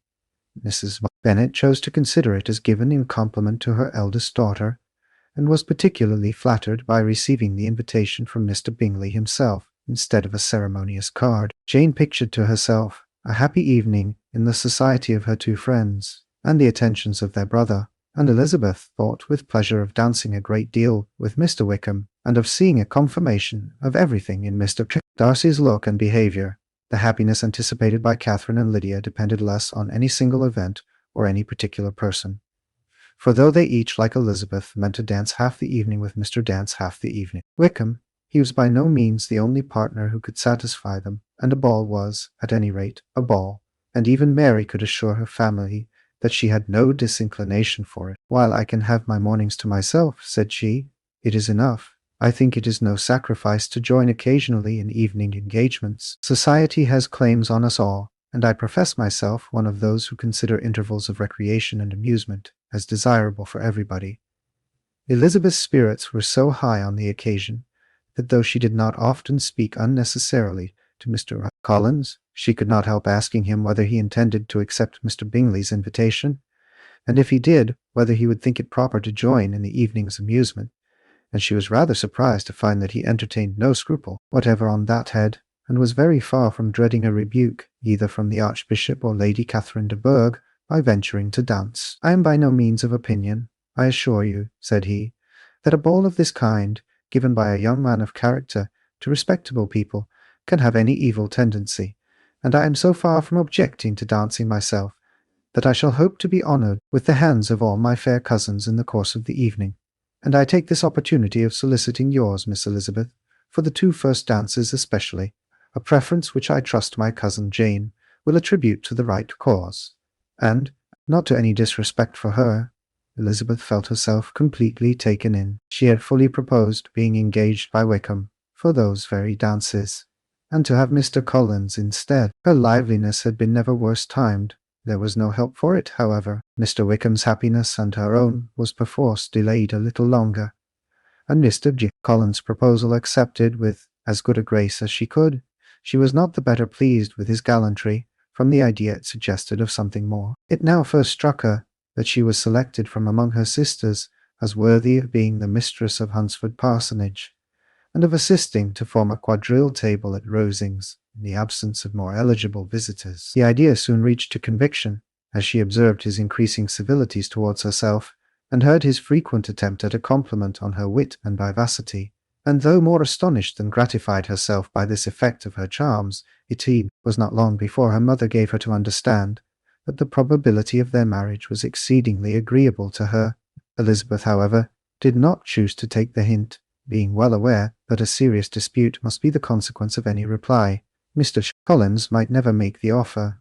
Until he did, it was useless to quarrel about him. If there had not been a Netherfield ball to prepare for and talk of, the younger Miss Bennet would have been in a pitiable state at this time, for, from the day of the invitation to the day of the ball, there was such a succession of rain as prevented their walking to Meryton once. No aunt, no officers, no news could be sought after. The very shoe roses for Netherfield were got by proxy. Even Elizabeth might have found some trial of her patience in weather which totally suspended the improvement of her acquaintance with Mr. Wickham, and nothing less than a dance on Tuesday could have made such a Friday, Saturday, Sunday, and Monday endurable to Kitty and Lydia.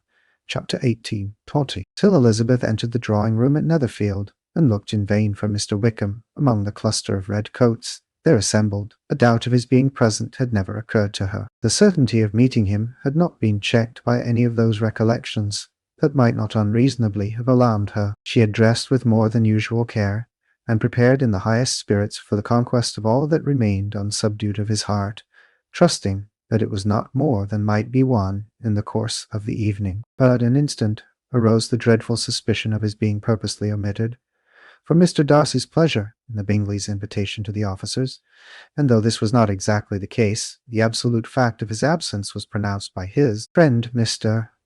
Bennet, to whom Lydia eagerly applied, and who told them that Wickham had been obliged to go to town on business the day before, and was not yet returned, adding with a significant smile, "I do not imagine his business would have called him away just now, if he had not wished to avoid a certain gentleman here." This part of his intelligence, though unheard by Lydia, was caught by Elizabeth, and, as it assured her that Darcy was not less answerable for Wickham's absence than if her first surmise had been just, every feeling of displeasure against the former was so sharpened by immediate disappointment that she could hardly reply with tolerable civility to the polite inquiries which he directly afterwards approached to make. Attention, forbearance, patience with Darcy was injury to Wickham.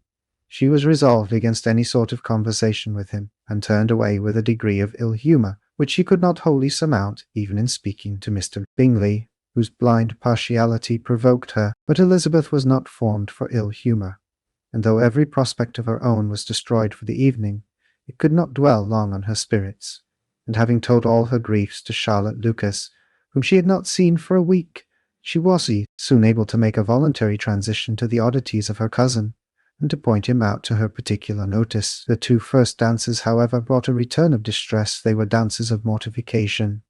Mr. Collins, awkward and solemn, apologizing instead of attending, and often moving wrong without being aware of it, gave her all the shame and misery which a disagreeable partner for a couple of dances can give. The moment of her release from him was ecstasy.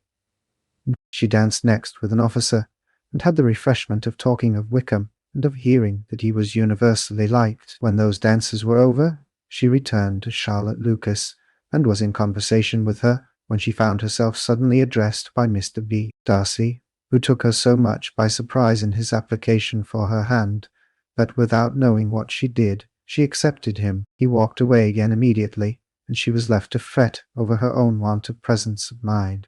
Charlotte tried to console her. "I dare say you will find him very agreeable."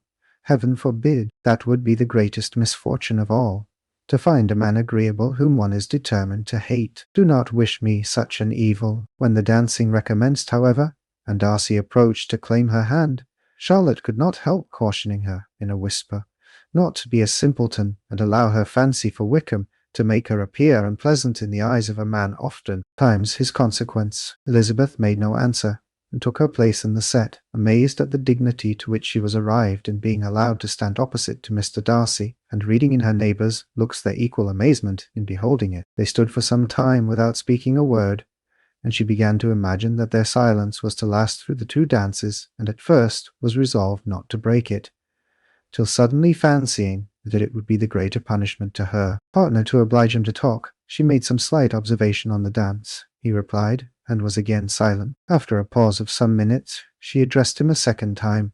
"With it is your turn to say something now, Mr. Darcy. I talked about the dance, and you ought to make some kind of remark on the size of the room, or the number of couples." He smiled, and assured her that whatever she wished him to say should be said. "Very well, that reply will do for the present. Perhaps by and by I may observe that private balls are much pleasanter than public ones, but now we may be silent. Do you talk by rule, then, while you are dancing?" "Sometimes. One must speak a little, you know. It would look odd to be entirely silent for half an hour together, and yet, for the advantage of some, conversation ought to be so arranged as that they may have the trouble of saying as little as possible." "Are you consulting your own feelings in the present case, or do you imagine that you are gratifying mine?" "Both," replied Elizabeth archly, "for I have always seen a great similarity in the turn of our minds. We are each of an unsocial, taciturn disposition, unwilling to speak, unless we expect to say something that will amaze the whole room, and be handed down to posterity with all the éclat of a proverb. This is no very striking resemblance of your own character, I'm sure," said he. "How near it may be to mine, I cannot pretend to say. You think it a faithful portrait, undoubtedly. I must not decide on my own performance. He made no answer, and they were again silent till they had gone down the dance, when he asked her if she and her sisters did not very often walk to Meryton. She answered in the affirmative, and unable to resist the temptation, added, "When you met us there the other day, we had just been forming a new acquaintance." The effect was immediate. A deeper shade of hauteur overspread his features, but he said not a word, and Elizabeth, though blaming herself for her own weakness, could not go on. At length Darcy spoke, and in a constrained manner said, "Mr. Wickham is blessed with such happy manners as may ensure his making friends. Whether he may be equally capable of retaining them is less certain." "He has been so unlucky as to lose your friendship," replied Elizabeth, with emphasis, "and in a manner which he is likely to suffer from all his life." Darcy made no answer, and seemed desirous of changing the subject. At that moment Sir William Lucas appeared close to them, meaning to pass through the set to the other side of the room. But, on perceiving Mr. Darcy, he stopped with a bow of superior courtesy, to compliment him on his dancing and his partner. "I have been most highly gratified indeed, my dear sir. Such very superior dancing is not often seen. It is evident that you belong to the first circles. Allow me to say, however, that your fair partner does not disgrace you, and that I must hope to have this pleasure often repeated, especially when a certain desirable event," my dear Miss Eliza, glancing at her sister and Bingley, "shall take place. What congratulations will then flow in! I appeal to Mr. Darcy, but let me not interrupt you, sir. You will not thank me for detaining you from the bewitching converse of that young lady, whose bright eyes are also upbraiding me. Such very superior dancing is not often seen." The latter part of this address was scarcely heard by Darcy, but Sir William's allusion to his friend seemed to strike him forcibly, and his eyes were directed with a very serious expression towards Bingley and Jane, who were dancing together. Recovering himself, however, shortly, he turned to his partner and said, "Sir William's interruption has made me forget what we were talking of. I do not think we were speaking at all." Sir William could not have interrupted any two people in the room who had less to say for themselves. "We have tried 2 or 3 subjects already without success, and what we are to talk of next I cannot imagine. What think you of books?" said he, smiling. "Books, oh no, I am sure we never read the same, or not with the same feelings." "I am sorry you think so, but if that be the case, there can at least be no want of subject. We may compare our different opinions. No, I cannot talk of books in a ballroom. My head is always full of something else." "The present always occupies you in such scenes, does it?" said he, with a look of doubt. "Yes, always," she replied, without knowing what she said, for her thoughts had wandered far from the subject, as soon afterwards appeared by her suddenly exclaiming, "I remember hearing you once say, Mr. Darcy, that you hardly ever forgave, that your resentment, once created, was unappeasable. You are very cautious, I suppose, as to its being created." "I am," said he, with a firm voice. "And never allow yourself to be blinded by prejudice?" "I hope not. It is particularly incumbent on those who never change their opinion, to be secure of judging properly at first. May I ask to what these questions tend?" "Merely to the of your character," said she, endeavouring to shake off her gravity. "I am trying to make it out." "And what is your success?" She shook her head. "I do not get on at all. I hear such different accounts of you as puzzle me exceedingly." "I can readily believe," answered he, gravely, "that reports may vary greatly with respect to me, and I could wish, Miss Bennet, that you were not to sketch my character at the present moment, as there is reason to fear that the performance would reflect no credit on either. But if I do not take your likeness now, I may never have another opportunity." "I would by no means suspend any pleasure of yours," he coldly replied. She said no more, and they went down the other dance and parted in silence, on each side dissatisfied, though not to an equal degree, for in Darcy's breast there was a tolerably powerful feeling towards her, which soon procured her pardon, and directed all his anger against another. They had not long separated when Miss Bingley came towards her, and, with an expression of civil disdain, thus accosted her, "So, Miss Eliza, I hear you are quite delighted with George Wickham. Your sister has been talking to me about him, and asking me 1,000 questions, and I find that the young man forgot to tell you, among his other communications, that he was the son of old Wickham, the late Mr. Darcy's steward. Let me recommend you, however, as a friend, not to give implicit confidence to all his assertions, for, as to Mr. Darcy's using him ill, it is perfectly false, for, on the contrary, he has been always remarkably kind to him, though George Wickham has treated Mr. Darcy in a most infamous manner. I do not know the particulars, but I know very well that Mr. Darcy is not in the least to blame, that he cannot bear to hear George Wickham mentioned, and that though my brother thought he could not well avoid including him in his invitation to the officers, he was excessively glad to find that he had taken himself out of the way. His coming into the country at all is a most insolent thing indeed, and I wonder how he could presume to do it. I pity you, Miss Eliza, for this discovery of your favourite's guilt, but really, considering his descent, one could not expect much better. His guilt and his descent appear, by your account, to be the same, said Elizabeth angrily, for I have heard you accuse him of nothing worse than of being the son of Mr. Darcy's steward, and of that, I can assure you, he informed me himself. I beg your pardon, replied Miss Bingley, turning away with a sneer. Excuse my interference, it was kindly meant. Insolent girl, said Elizabeth to herself, you are much mistaken if you expect to influence me by such a paltry attack as this. I see nothing in it but your own wilful ignorance and the malice of Mr. Darcy. She then sought her eldest sister, who had undertaken to make inquiries on the same subject of Bingley. Jane met her with a smile of such sweet complacency, a glow of such happy expression, as sufficiently marked how well she was satisfied with the occurrences of the evening. Elizabeth instantly read her feelings, and at that moment solicitude for Wickham, resentment against his enemies, and everything else, gave way before the hope of Jane's being in the fairest way for happiness. I want to know, said she, with a countenance no less smiling than her sister's, what you have learnt about Mr. Wickham, but perhaps you have been too pleasantly engaged to think of any third person, in which case you may be sure of my pardon. No, replied Jane, I have not forgotten him, but I have nothing satisfactory to tell you. Mr. Bingley does not know the whole of his history, and is quite ignorant of the circumstances which have principally offended Mr. Darcy, but he will vouch for the good conduct, the probity and honour of his friend, and is perfectly convinced that Mr. Wickham has deserved much less attention from Mr. Darcy than he has received, and I am sorry to say that by his account, as well as his sister's, Mr. Wickham is by no means a respectable young man. I am afraid he has been very imprudent, and has deserved to lose Mr. Darcy's regard. Mr. Bingley does not know Mr. Wickham himself.